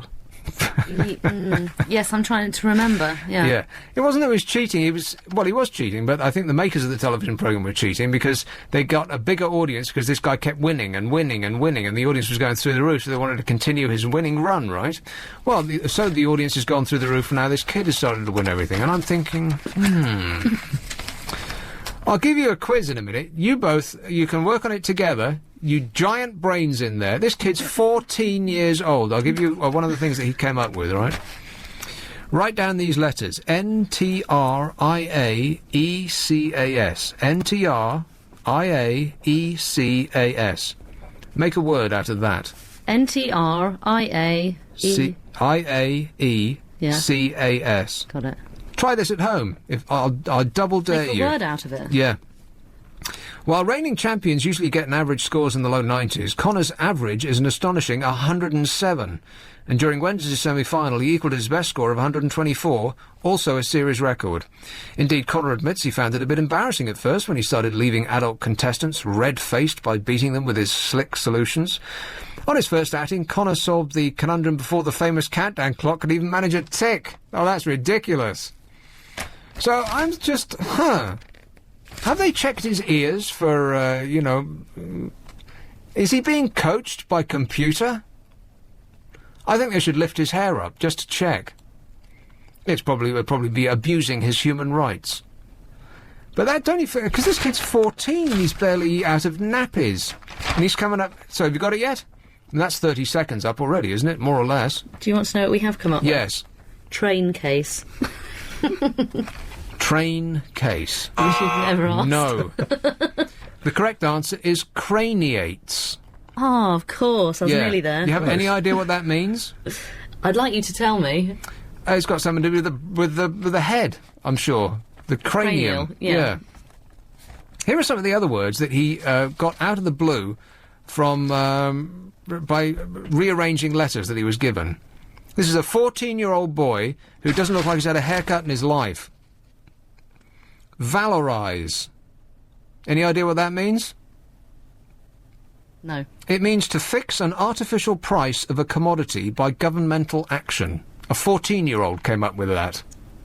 He's making me feel very stupid. Night trials. Any idea?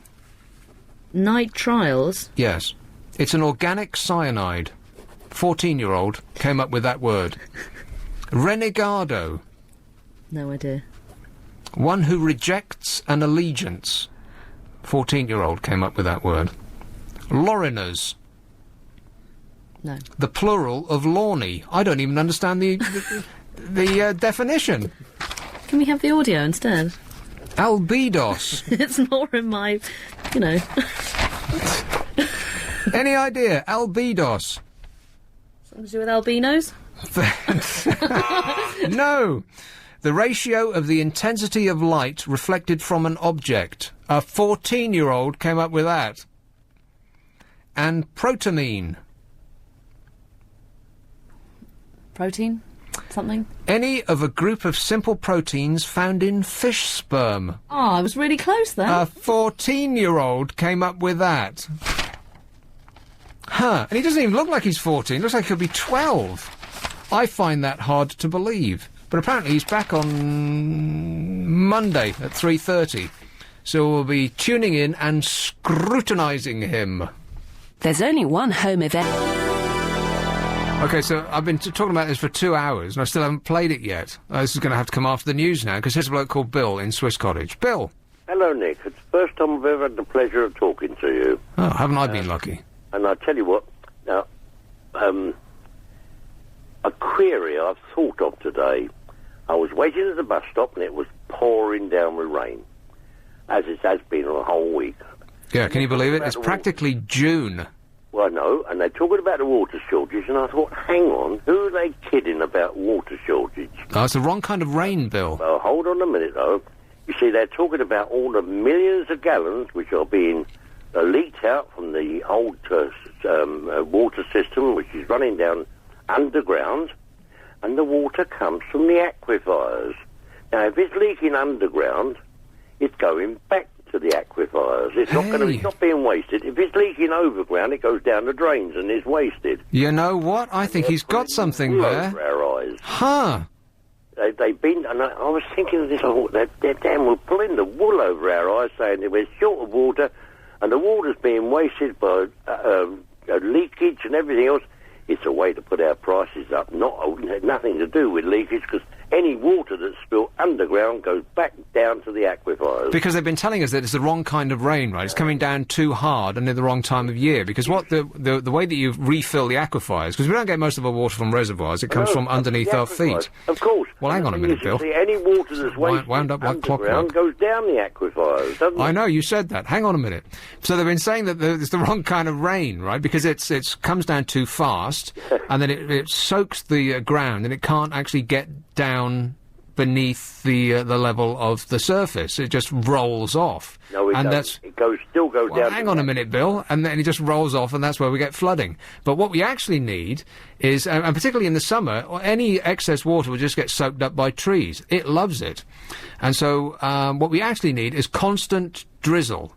Just a light misting of rain over a long period of time in the winter, and so that the ground will get gradually soaked. It won't roll off, it'll just go through into the underlying level. But I hadn't thought about that, because all our the water system is Victorian, and you have to cut them a bit of slack. I mean, to replace all the Victorian water system will cost a gigantic amount of money, and they can't spend all of the money that comes in on that, because then they wouldn't be making a profit. No bank would lend them the money to do what they're supposed to be doing in the first place, if they're not making a profit. But right. Bill, you're right. All of those leaks underground are where are they? Where's it going? It's going into the aquifer level. Of course. So and it's the first time that I've ever said the word aquifer on the radio. Thanks a lot, Bill. I'll come back with the greatest moment in television history. I know I will. On FM. On Curious, was it Michael or Ralph Schumacher? I think it was Michael, wasn't it? Who got sent to the back of the queue. Because he sabotaged Alonso's race, or a lap. How did he do that? How did he sabotage it? I mean, well, like Dick Dastardly, he tied his bumper to a lamppost. How did he do that? Huh. Anyway, who cares about motor racing? The world's most boring sport. Around and around and around they go, and nothing ever happens. Am I right? Hello? Yes, you're right. Apart from the end. How people can sit down and watch that stuff is just like a mystery to me. I don't get it. I mean, nothing. Oh, it's around and around and around, and it sounds awful as well. The only sport that sounds worse than that, skateboarding. Am I right? I don't know. It's supposed to be very exciting hearing motor racing, isn't it? Yeah. But if you're sitting there watching it, yeah, on TV it's less exciting. Yeah. Well, if it's on TV, at least you can see more or less what happens during the whole part of the course. Which is nothing. They just go round and around and around, and you're just waiting for the crash. The odd pit stop. Oh. And the timing, how quick they are. Change the tyres, does that not excite you? How could it possibly? Changing the tyre. If I want to watch somebody change tyres, I'll take my deck chair to Quick Fit. They won't do it in 7 seconds. Right. Do we want to hear the greatest moment in... Or shall I get rid of these calls first? Oh. Let's go with one in Alton. Alton? Where's that? Peter? Yes, hello. Where's Alton? Hampshire. Ah. Very nice. Near Guildford. Ah, super there, isn't it? It's quite nice, yes. Okay. So, what's up, Peter? Well, I've been listening to this discussion you've been having about Chad and Kilroy. I've heard with amazement you're reading out what the BBC is supposed to have said about it. Yeah. They're entirely wrong. They were quite right. And all I can say is the old computer expression, GIGO, which is garbage in, garbage out. Whoever compiled that obviously was mistaken and probably was a lot less than... An illegal immigrant? Pardon?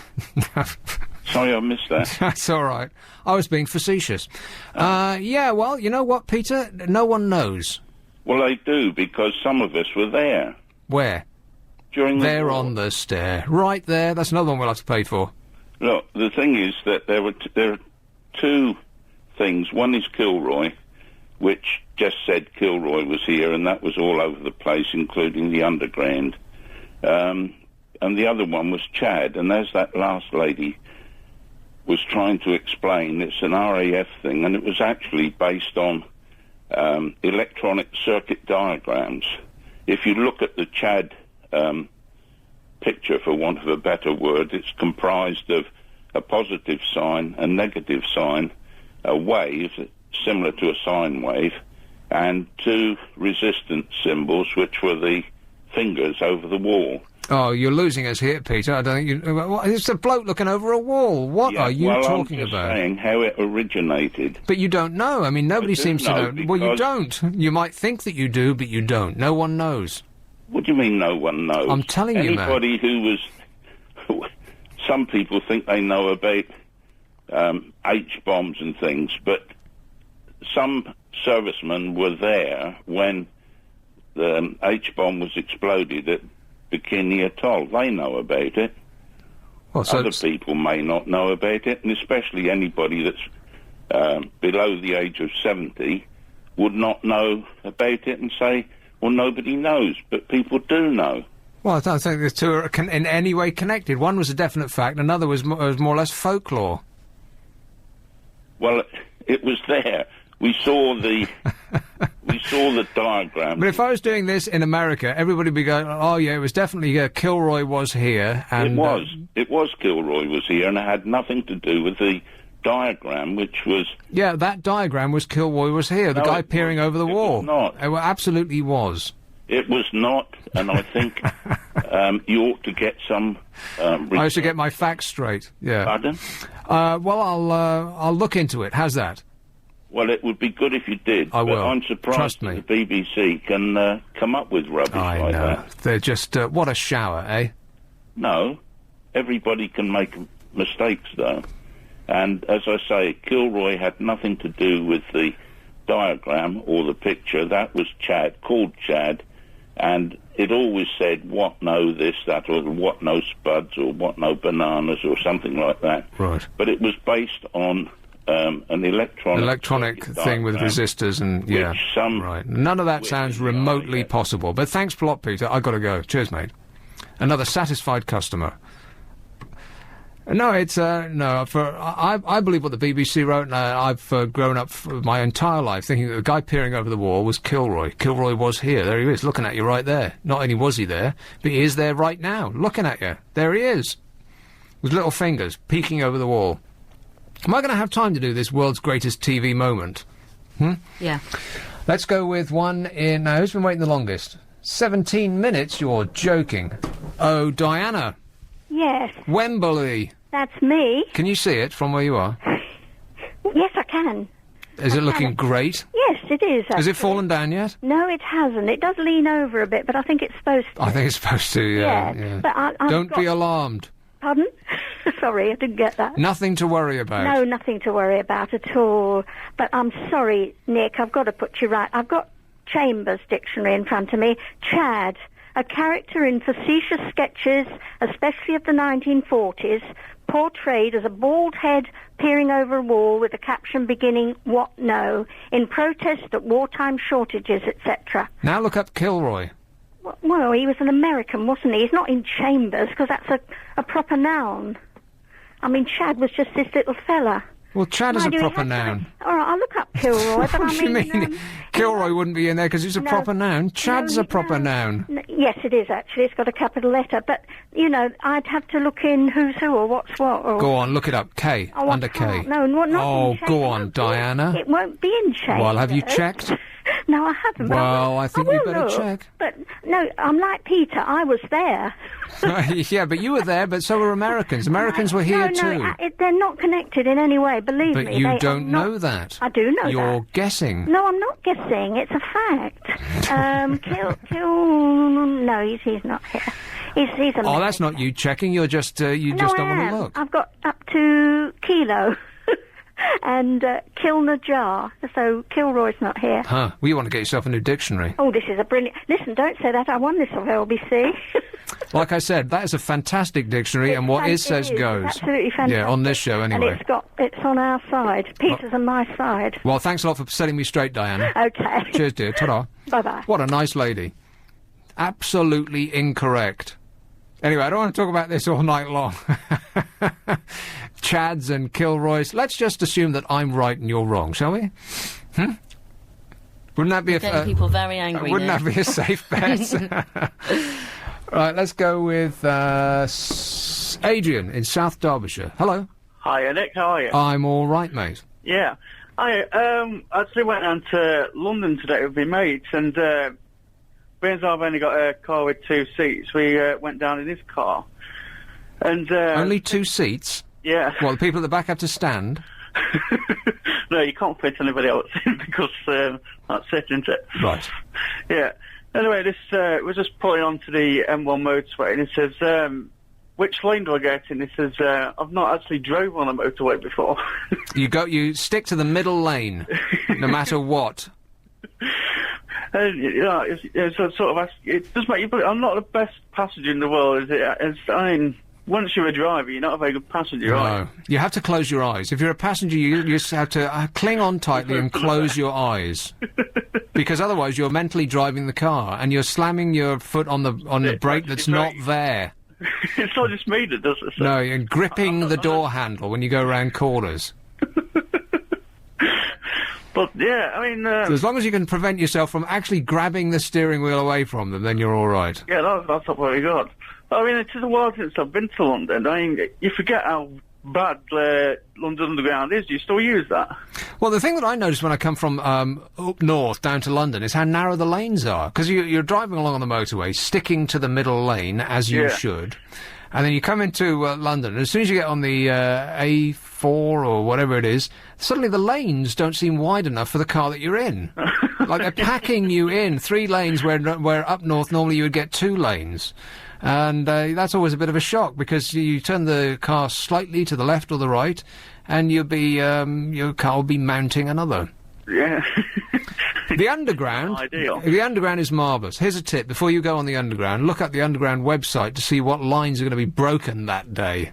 No, it's not that. It's just that it's really hot, and it's don't they have sort of any air conditioning? Air conditioning? No, we don't have air conditioning. They thought about putting them in, didn't they? Red Ken thought about, in one of his grand wheezes, in between buying £1,000 chairs for his own bottom, he thought about putting air conditioning on the tube, but they couldn't come up with any way of doing it. And they had some sort of contest, didn't they? We'll give you £1 million if you can tell us a way that we can make the tube cooler in the summer. And I think it's still unwon. Am I right? Yeah. Hey, but a fun game it's a bit sad, but a game I've been playing while you're sort of travelling along the way in the Underground is switch your Bluetooth on your phone and just see how many people you find. Really? Bluetooth. I've only ever done it once. I managed to send a picture to my own computer, but that was it. But it seemed that you had to open up a portal and open up another portal, and I just thought, oh, forget it. I'll come up with something easier, and I'll use that. I mean, it sounds brilliant, Bluetooth does, but it just... Yeah, it totally ever works. It drops, or it's... Well, so you're metaphorically feeling around in the dark for somebody else to cling on to, huh? And it's amazing how many people are called Nokia. There's loads of them. We used to have a game in the I Spy with My Little Eye, and now you're trying to pick up chicks while driving at 70 miles an hour. It's a new one. Well, I'm not driving, so... Yeah, that's okay, isn't it? So what have you done in London? Well, all the tourist sort of things, the big toy shop thing, without mentioning their names. You went to Hamleys? Yeah. You came all the way to London to go to a toy shop? Well, I wanted to get a bear for my nephew, but I didn't end up finding That's not why you went. You went to get Star Wars collectibles, am I right? No, some no, geeky thing like that. Star Wars. I think I hit the nail right on the head there. No, then I went to the expensive shop, beginning of H. What, Harrods? Yeah. Hamleys, Harrods. He got the London phone directory, but only the H's. And what did you buy in Harrods? Absolutely nothing, am I right? Not one thing. Yeah, I did. I bought... Just muddying up the shop and, clogging up the aisles. I bought some... I bet you spent no more than £10. Yeah, about £10.50 actually. Right, the carrier bag that they gave you cost more than the product that was inside. Yeah, two bags of gingerbread man and the butterscotch for yours. Well, enjoy those with my compliments. No, with what's his name's compliments. What's his name? Fayed. Mr. Al Fayed. Oh, there's the funniest thing in London, and it gives me a scare every time I see it. There's a life-size statue, like a waxwork of Muhammad Al Fayed, that's on a pedestal on the ground floor, and you see it out the corner of your eye, and you think, what's that? And then you look at it, and you virtually jump out of your skin. There he is on stage, his gigantic gut pointing towards you. And you virtually die every time you see it. What is he thinking of? Well, I don't know if I've heard this right, but once the report in the news or something a few weeks ago that when he died, he's going to have one of them stuck on the building. I don't know how true that is. I think that's what the royal family are after right now. Live. They'll nail him to the side of the building where the royal warrants used to be, which is actually very hard to say. Royal warrants. Try saying that 10 times really fast, Lucy. I double dare you. Here she is. Do it. Royal warrant, royal warrant, royal warrant, royal warrant. I can't. Oh, no, it's a failure, but thanks for playing. I'd love Jonathan Ross to say that. Oh, hey, have we got the papers yet? I'm going to quiz you. Do you mind if I quiz you on the papers? There's a particular column in one of the Sunday papers that I've been thinking about quizzing, because you're a girl. Do you have to? You're a woman. Is it a nice quiz, or is it a horrid quiz? No, it's a nice one. But only women would know the answer to these questions. Oh, I'll play that game. All right. So the paper's coming up. I'll leaf through the papers and see what it is we've got to be upset about tomorrow. And have we done to you now? So you went to Harrods and Hamleys, and you bought products. You came all the way to London. You spent, what, £5? Well, 10. You really are doing your bit to turn the economy around. Well, Thanks a lot, Adrian. What should I have done then? Huh? What should I have done? Well, OK, what should you have done? Well, it's not really the weather for it, but when anybody comes to London, I always say, take a boat from Embankment down to the Docklands. It's great. Yeah. On a sunny day, I can think of nothing better to do in London. Seriously, because the actual trip is marvellous, and you get to see London without being choked to death by traffic fumes and being bumped and, possibly shot. And you get to see all those interesting buildings that line the Thames through the city, and you get to go by the, the tower, where they should have actually kept Will Young. Yeah. And you go straight by that, and then it's quite a stretch down to towards the Docklands. And when you get to the Docklands, it's marvellous. If it's a nice sunny day, there's more nice places to eat outside in the Docklands than anywhere I can think of in London. They're all concentrated together, and you just mooch around. And if you want to go and buy your gingerbread men, there's supermarkets and shops aplenty, and you'll have a great time. And it'll be like not living in London. Yeah, I remember that. Day that you pick the boat up at Embankment. It'll cost you not much. Go down by boat and back by train, or back by boat if you haven't got if you're not on a busy schedule. When was the last time you were on a busy schedule, Adrian? I'll take that as never. Don't let the weekend down. Weekend. Yeah. Right. I know. My weekend is busy. During the week, nothing. Yeah, same as me. Must be like twins in that respect. Well, I hope that you enjoyed London. Yeah. You enjoy it with Londoners' compliments. Yeah. Aren't we a friendly bunch? I'll take that as a yes. It's a yes. We can all pat ourselves on the back. Anna Rayburn. Lucy's away getting the papers, and when she comes back, I'll be talking about that for probably the rest of the show. But please do call in about whatever it is that you want. But I'm going to have to do this world's greatest TV moment. Have you got them? Oh, that's a gigantic pile. Excuse me, I have to let out some air. 1 moment, please. But it wasn't completely satisfactory. Now, hang on a minute. Oh no, they're tied together. Ah! No, I don't need that one, or that one. Are you ready for your quiz? Yep. How confident do you feel? Well, if it's about women, fairly. It's about women's things. Women's things. Not unpleasant women's things, but, No. the things that only women would know about. I want that one and that one. Well, I can't lose then, can I? Well, let's find out, shall we? Now, I need the supplement from the Sunday Times. Right, I've got them. Particularly the Silly Women supplement, which is... Not that the silly women read it, but it's just silly. It's the one that is about... Telegraph. Oh, don't tell me it's not in there. Telegraph. Oh, no, it's not in there. Mail. Oh, hang on, here it is. It's the... Are we ruining the papers for the breakfast team? I said we'd return them afterwards. Right. Here it is. Do you ever read the style section of the Sunday Times? No. Right. She's going to fail this test. Sorry, yes, I do occasionally. Right. I thought you said the stars all of a sudden for a minute then. The style section, Sunday Times. Okay, front page of the News of the World.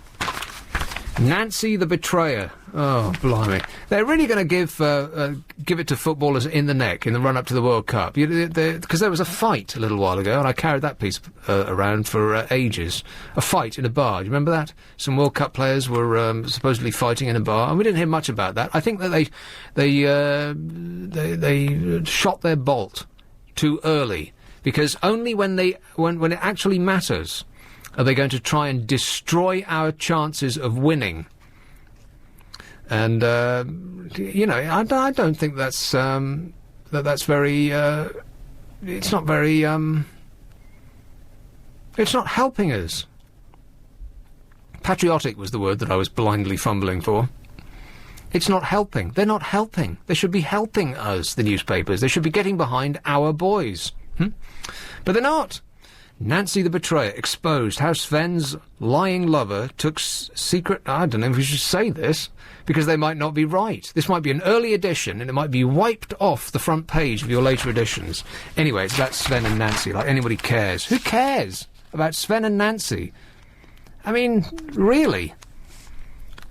Sven and Nancy's love life. I mean, is anyone remotely interested? Hands up at the back is remotely interested. Anybody? No one? No.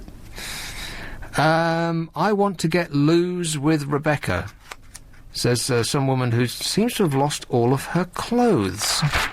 On page 3, oh God, on and on and on it goes. Wayne walks on water. He's actually, it's more about Wayne's foot. I fell into clutches of sleazy geezer Caesar. Big Brother. All right, let's talk about this. 9 of the 14 housemates have been guinea pigs for previous Big Brother shows, we can reveal. I can't believe that nobody's called about Big Brother yet. Surely that's the number one topic on the tip of people's tongues, because it has been... I got actually hooked. I watched the first one because somebody called me up the week before it happened. They said, oh, well, you got to watch it. I've never seen the programme before in my life. And I said, all right, as a science experiment, I will. And then people will call up about it the following week.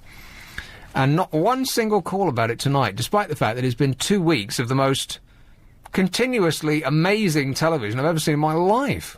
I'm completely hooked. Except that the one person that was making it incredible to watch has gone. And I'm not sure that the rest of the housemates are actually interesting enough to keep our attention over the next week, let alone the next 3 months. They're in there for 3 months. What kind of a bloke, by the way, would say, right, I'll subject myself to having no contact with the outside world when England have the greatest chance they probably ever had, including the year that they won, of winning the World Cup? What kind of a guy would that... Huh? I don't get that. Someone who's greedy for money and fame? 9 of the 14 housemates have been guinea pigs for previous Big Brother shows, we can reveal. The move has disgusted viewers who claim BB bosses have been grooming the contestants for years. And they say there's little point in people turning up to the auditions because producers seem scared of choosing anyone who hasn't already had a test run. It was revealed yesterday that 3 of the current contestants have been in the house before. It explains why several contestants seem to recognise each other when they entered the house for the first time. And last night, viewers vented their rage on internet fan sites, claiming that they'd been conned. One said, many of the housemates are related in some way. They'd been tested before and such. Direct quote. They'd been groomed for years. And people are surprised that Big Brother has actually gone through a selection process to put people in the house. Of course they have. Well, you think they just randomly chose people that came in? They're going to be... That's their schedule for 3 months. Of course they've checked them out with a microscope. Probably with a proctoscope. Or any other kind of scope. Like they just randomly arrived at that bunch. And people are amazed that we're being manipulated in some way. That's the point of the game. It's all about manipulation. And what you see on TV... and I started watching the live feed. I got properly hooked in the first couple of weeks. I'm stunned with myself. I'm actually quite ashamed. Good. That's why That's why I was watching the live feed, which is unwatchable. Because they cut out almost everything that anybody says. I think they've got work experience people on there in the afternoon, and they don't have any authority to put anything on the air, and so they just dump everything. And you see people wandering around, and all you hear is bird song. And if you put it on first thing in the morning, it's people asleep. I've heard the aeroplane sound as well. Have you heard that one? No, just the birds. Oh. And I thought, this is ridiculous. I have to. I'd rather watch anything else. Even BBC Breakfast News. I'd rather watch that. That's how desperate I became. But you kept it on. No, I won't watch it live because I thought this is becoming like a drug. I'm beginning to feel like what it must be like to be Pete Doherty. I can't go that far. I have to wean myself off it gradually. I'll just watch the best of for an hour in the evening. And then Big Brother's little brother on the other side. No, because that guy really irritates me. He looks like Pete Doherty's brother. No, it's no. I won't watch that either. I'll just watch the 1 hour, and it has been incredible. Shabazz has been probably the greatest thing to happen to British television, like, ever. Am I right? You don't watch it, do you? I don't watch it. I haven't watched any of it. It's the first time I haven't watched any of it. Now he's out. The rest of them aren't really worth watching. It's just going to be... I can't imagine how they're going to ramp up the entertainment for 3 months. They must have things up their sleeve, but what they might be, I can't even begin to think. Like changing them all for people more interesting would be a good start. But anyway... The greatest moment in television history, which I've been talking about for what seems like the last 10 hours, is going to come up next. All right, I can't delay this any longer. This, I believe, is the greatest moment in television history. Now, if you don't watch Big Brother, imagine a stick-thin, walking, cliched chav girl from... I don't know, some nightmare place, I'm sure, who's probably had everything she wants in her whole life attended to instantly she wanted it. She probably only has to ask, or whine in her case, and people will be jumping left, right and centre to do everything they can for her. She probably has her mother on a leash. And if her mother isn't available, then boys will be falling over themselves to cater to her every whim. So she goes in the house and is surprised that, I don't know, they don't have butler service, or her mum isn't there. And she throws a wobbly. And it's about a subject that is close to our hearts right now. About water. I've got a migraine. I need bottled water. I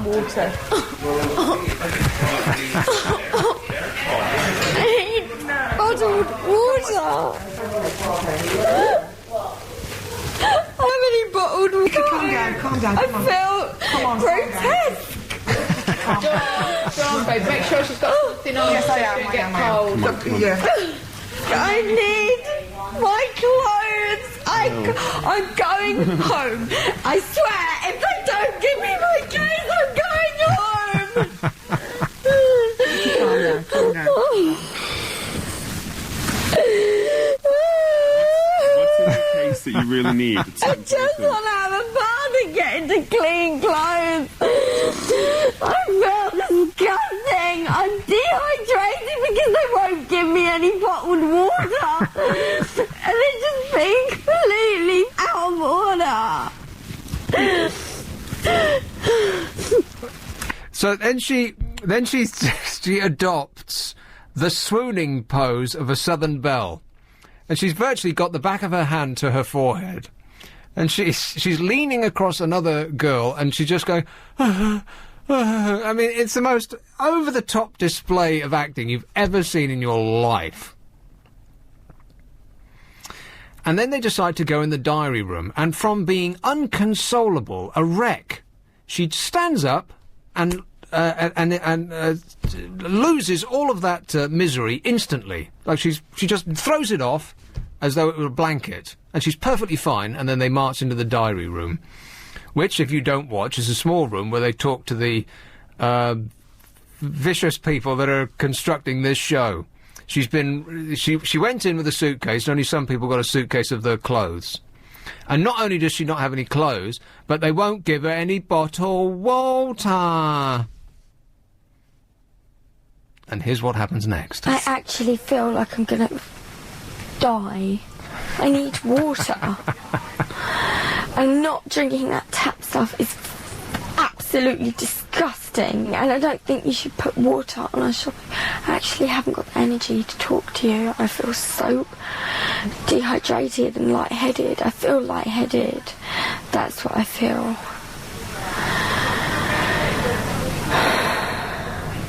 And normally that gets results, right? Because she's a tiny, stick-thin little thing, and she, normally, when she wants something, she'll demand it, or she probably gets it given to her even before she's thought to ask for it, right? Her mother's probably running around with a tray 24 hours a day.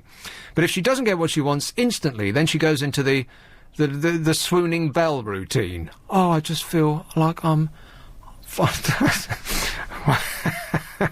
She's going to die... because she can't get any bottled water.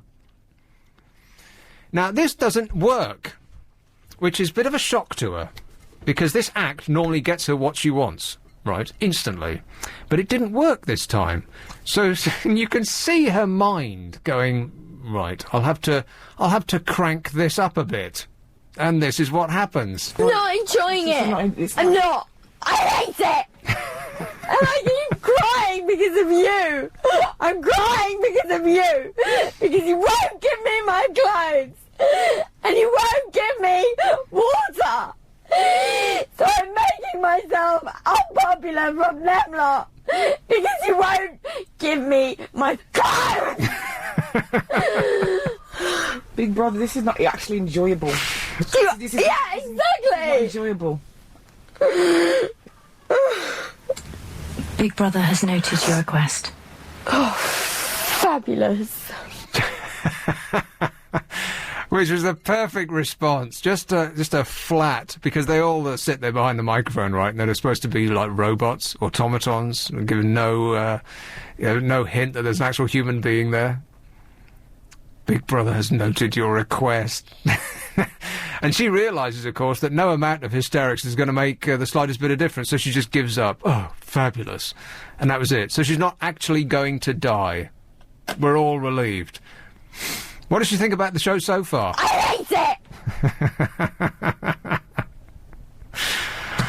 it! That's going to follow her around for the rest of her life. Everywhere she goes, people are going to be offering her some bottled water.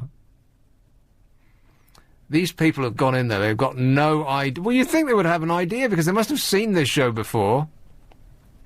And the way they're acting is like... I mean, how can you throw a strobe like that on television? It's staggering. And her face, she'd screwed her face up to... you barely looked human. Absolutely hilarious. Oh. I actually feel like I'm gonna die. It's just beyond the scale funny. I feel lightheaded. That's what I feel. Wait for it.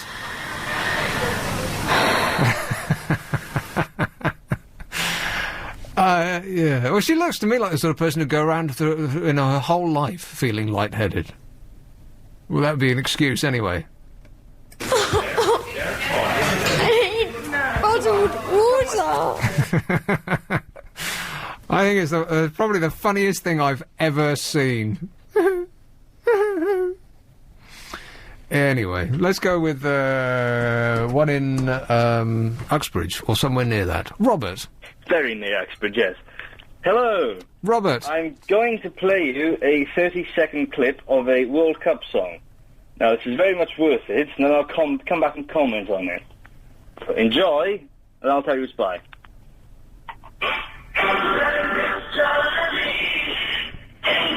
Oh, it's like listening to Radio Luxembourg, isn't it?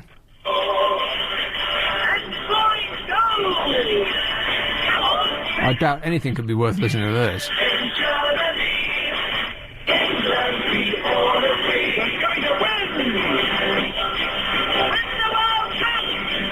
It's not Jonathan King, is it? It's Neil and Christine Hamilton. Oh, have we had enough of them? Well, it's their World Cup song, only available on one website. Paid £2 for that. You paid £2 for that? I'm playing you the video of the single. Well, I guess we'll have to pay for it now. We've played it. I'm not sure if it's for charity, though, which is, I thought was a bit bizarre. But yeah, they'll do anything, won't they, for money? They were on that Prince's Trust last week, and... Well, I'm sure their upkeep is very expensive, and they live expensive lives, don't they? And what income do they have now? Well, he went bankrupt. Did he? Yeah. Is that true? I sued him to a black hole in space, didn't he? And she kept the money, but he describes them now as a professional object of curiosity. So they'll be on TV naked next to having sex with each other or something. Channel 5. Well, Channel 4. I think they're probably... Yeah. I wouldn't be at all surprised if they were the next ones in the house. Be quite good. Because they'll have something up their sleeve, bound to.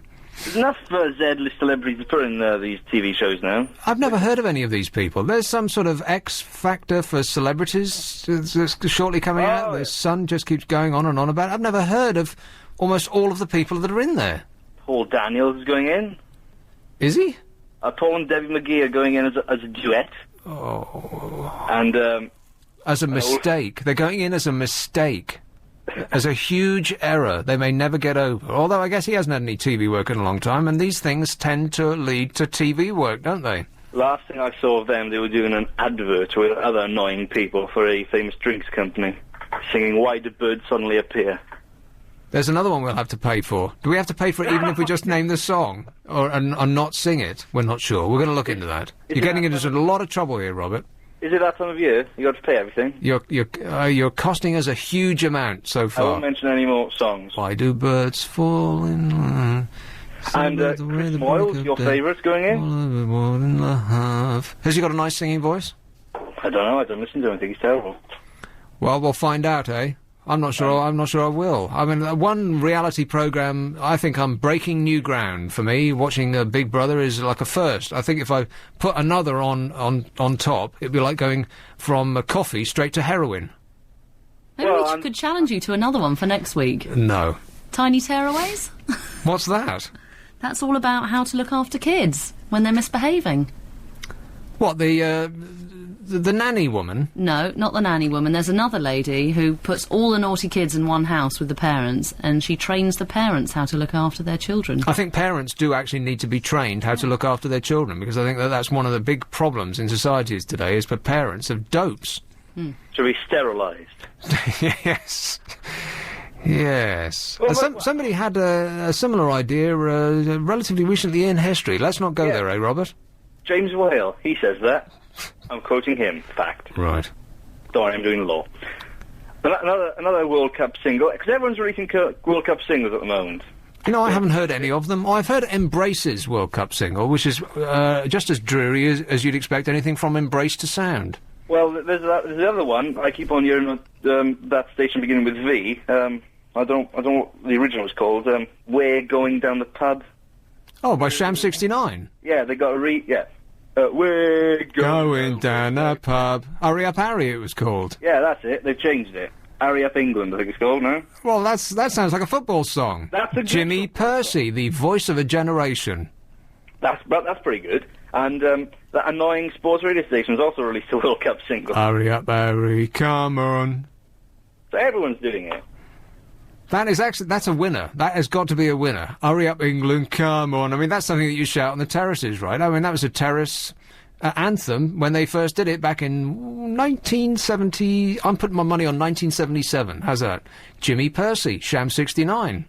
Talking about singles, apparently our Eurovision entrants going top 5 this week. That's the worst thing I could put money on that being the worst thing I've ever heard. Not since Vanilla Ice has a white man been so inappropriately rapping. Well, the thing is, to win Eurovision, you've got to be really... Well, you can't be average. You've got to be really bad. I'm surprised you didn't win, actually. I don't know, that Lordy thing, although I wouldn't play it on my my other job, is not quite good enough. It was at least not embarrassing. Well, I missed Eurovision, so... I was working at the time. I had a great excuse. I was drinking in the pub. But last time we won was with Katrina and the Waves. Katrina and the Waves was a Eurovision thing, was it? Yeah, that was Shine a Light in '97. Pretty good song. Ish. We've never been bothered by them since. they split soon afterwards. Unless you listen to a radio station that you recently alluded to, in which case you'll be hearing them 10 times a day, over and over and over again. Oh, God. Well, it's the current state of music. My favourite band at the moment has to be the Scissor Sisters. That's right. Yeah. Kind of a novelty act. I mean, the first album was all right. Oh, the second's not come out yet, so we'll soon find out. Yeah, we'll reserve our opinion, eh? What did you think of the Comfortably Numb cover? The thought of it was horrific, but having listened to it and opened my mind, I thought, yeah, it's all right, not bad. I don't want to kill them. Somebody covers a Pink Floyd song. I can remember back in the 70s, there was a Pink Floyd disco album. Anybody remember that? When they took songs from Dark Side of the Moon and actually set them to disco music. That's probably a collector's item now. Dave Gilmour must have bought all of them up, just so that nobody could hear it. Anyway, Robert, I've got to go. Thanks a lot, mate. Toodle pip. Ta-ta. This is LBC. Lucy, are you ready for your test? Yep. All right, now this is in the style section of the Sunday Times, which is a ridiculously silly supplement. It's got to be the silliest supplement of any newspaper that I've ever seen. It's just dark. I don't know whether they're doing it tongue-in-cheek or whether they really are this silly. Okay. Because the rest of the paper is, the numbers speak for themselves. They sell a boatload, right? Okay, they say one of these silly in-out lists. Okay. Going up, going down. Okay. And it's all about girly things. Okay. So you should be all across this. Okie doke. Peonies. Oh. Peonies. Going up. Correct. Heaven on a stem, available for 1 month only. I wouldn't know a peony if I tripped over one. It's a flower. Flower. Right. Quest 6336. I'm feeling a little less girly now. Going down? Correct! Oh. A game of truth or dare by mobile phone for stags, hens and losers. I've never even heard of it. What is it? Never heard of it either. Oh, you didn't even know what it was and No. you guessed right. The Bellstaff jacket. It's like a motorcycle jacket. Going up. Correct! You are on a roll. Hot, hot, hot, and worn by Tom Cruise in Mission Impossible 3. But don't let that put you off. Does that film suck as bad as Mission Impossible 2? Because Mission Impossible 1 was okay, apart from right at the end where, and this is a spoiler, if you haven't seen it yet, turn off for the next 5 seconds, he rips his face off and he's somebody else underneath. You know, one of those, I put a mask on, and it's so indistinguishable from the real thing that you can't tell I've actually got a mask on. Ridiculous. But the rest of the movie was great. But Mission Impossible 2 was awful. Has John Woo ever made a good film? Why do they keep giving him money? Automatic body dancing. Going down. Wrong! New disco line dancing hybrid with the coolest name ever. Will you? Will you? Probably not. The Top Gun soundtrack. Down. Up. Oh dear, really? 20th anniversary re-release of power rock classic. Still takes our breath away. Comedy specs. Going up. Wrong! Oh. New trend featuring Deirdre Barlow and Christopher Biggins frames worn with irony. Dangerous. Sweaty pumps.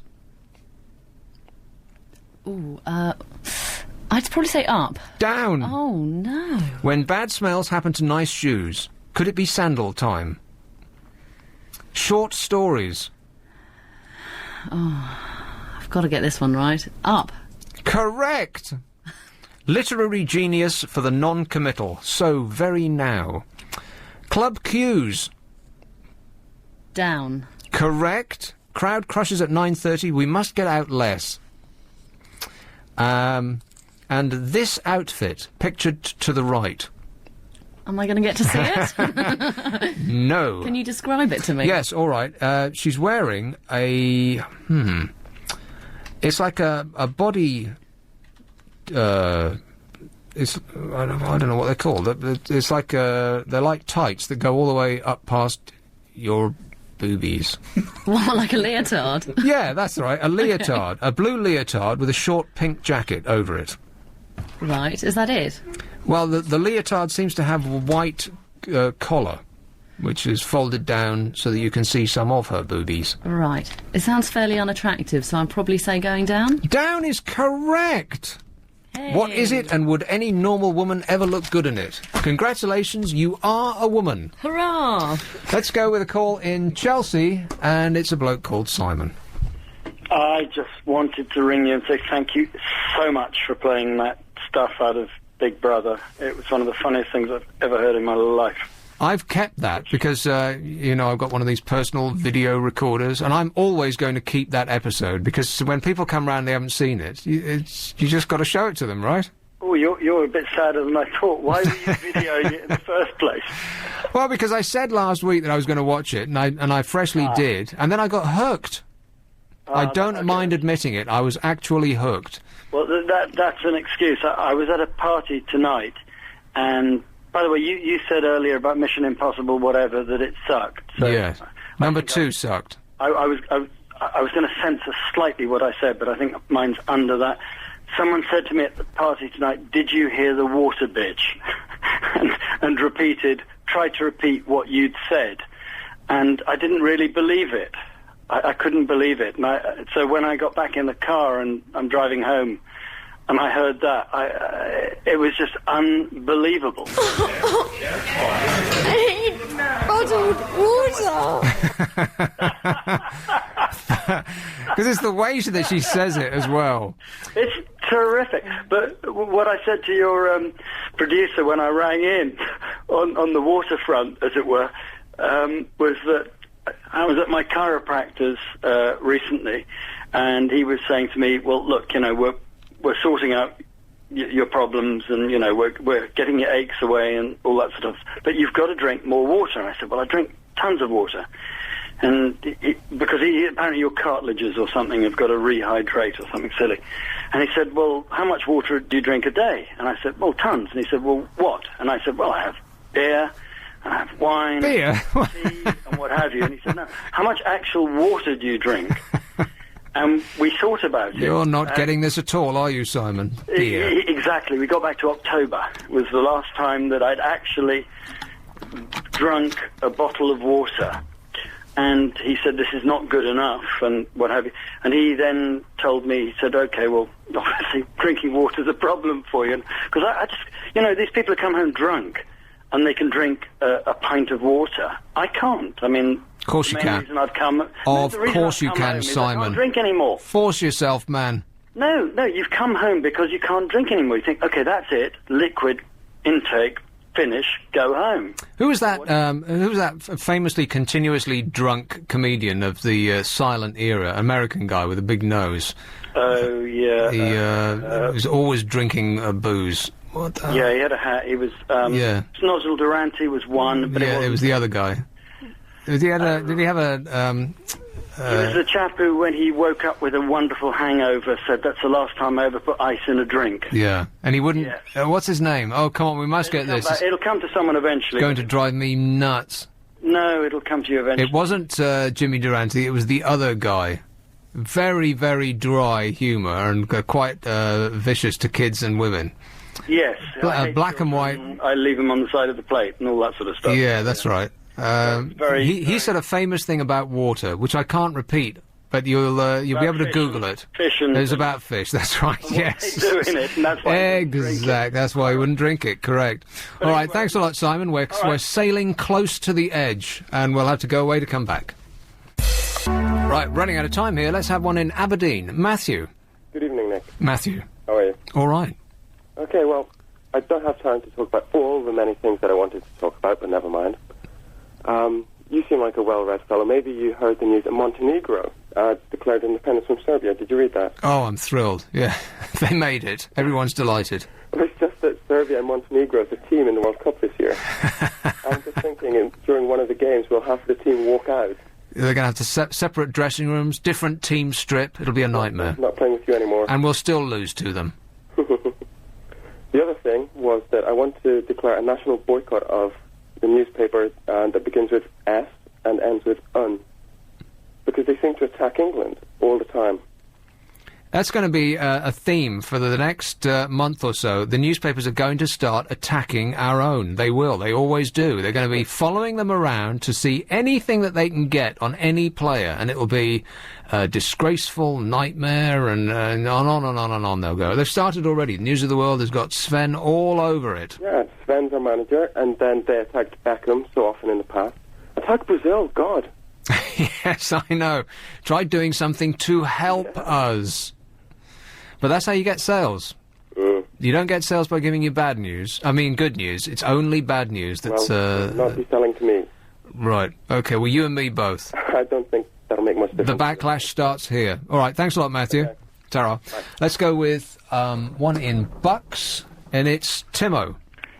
Hi, I've got a small musical remix of The Water Bottle Girl, if you want to hear You it. do? Yeah.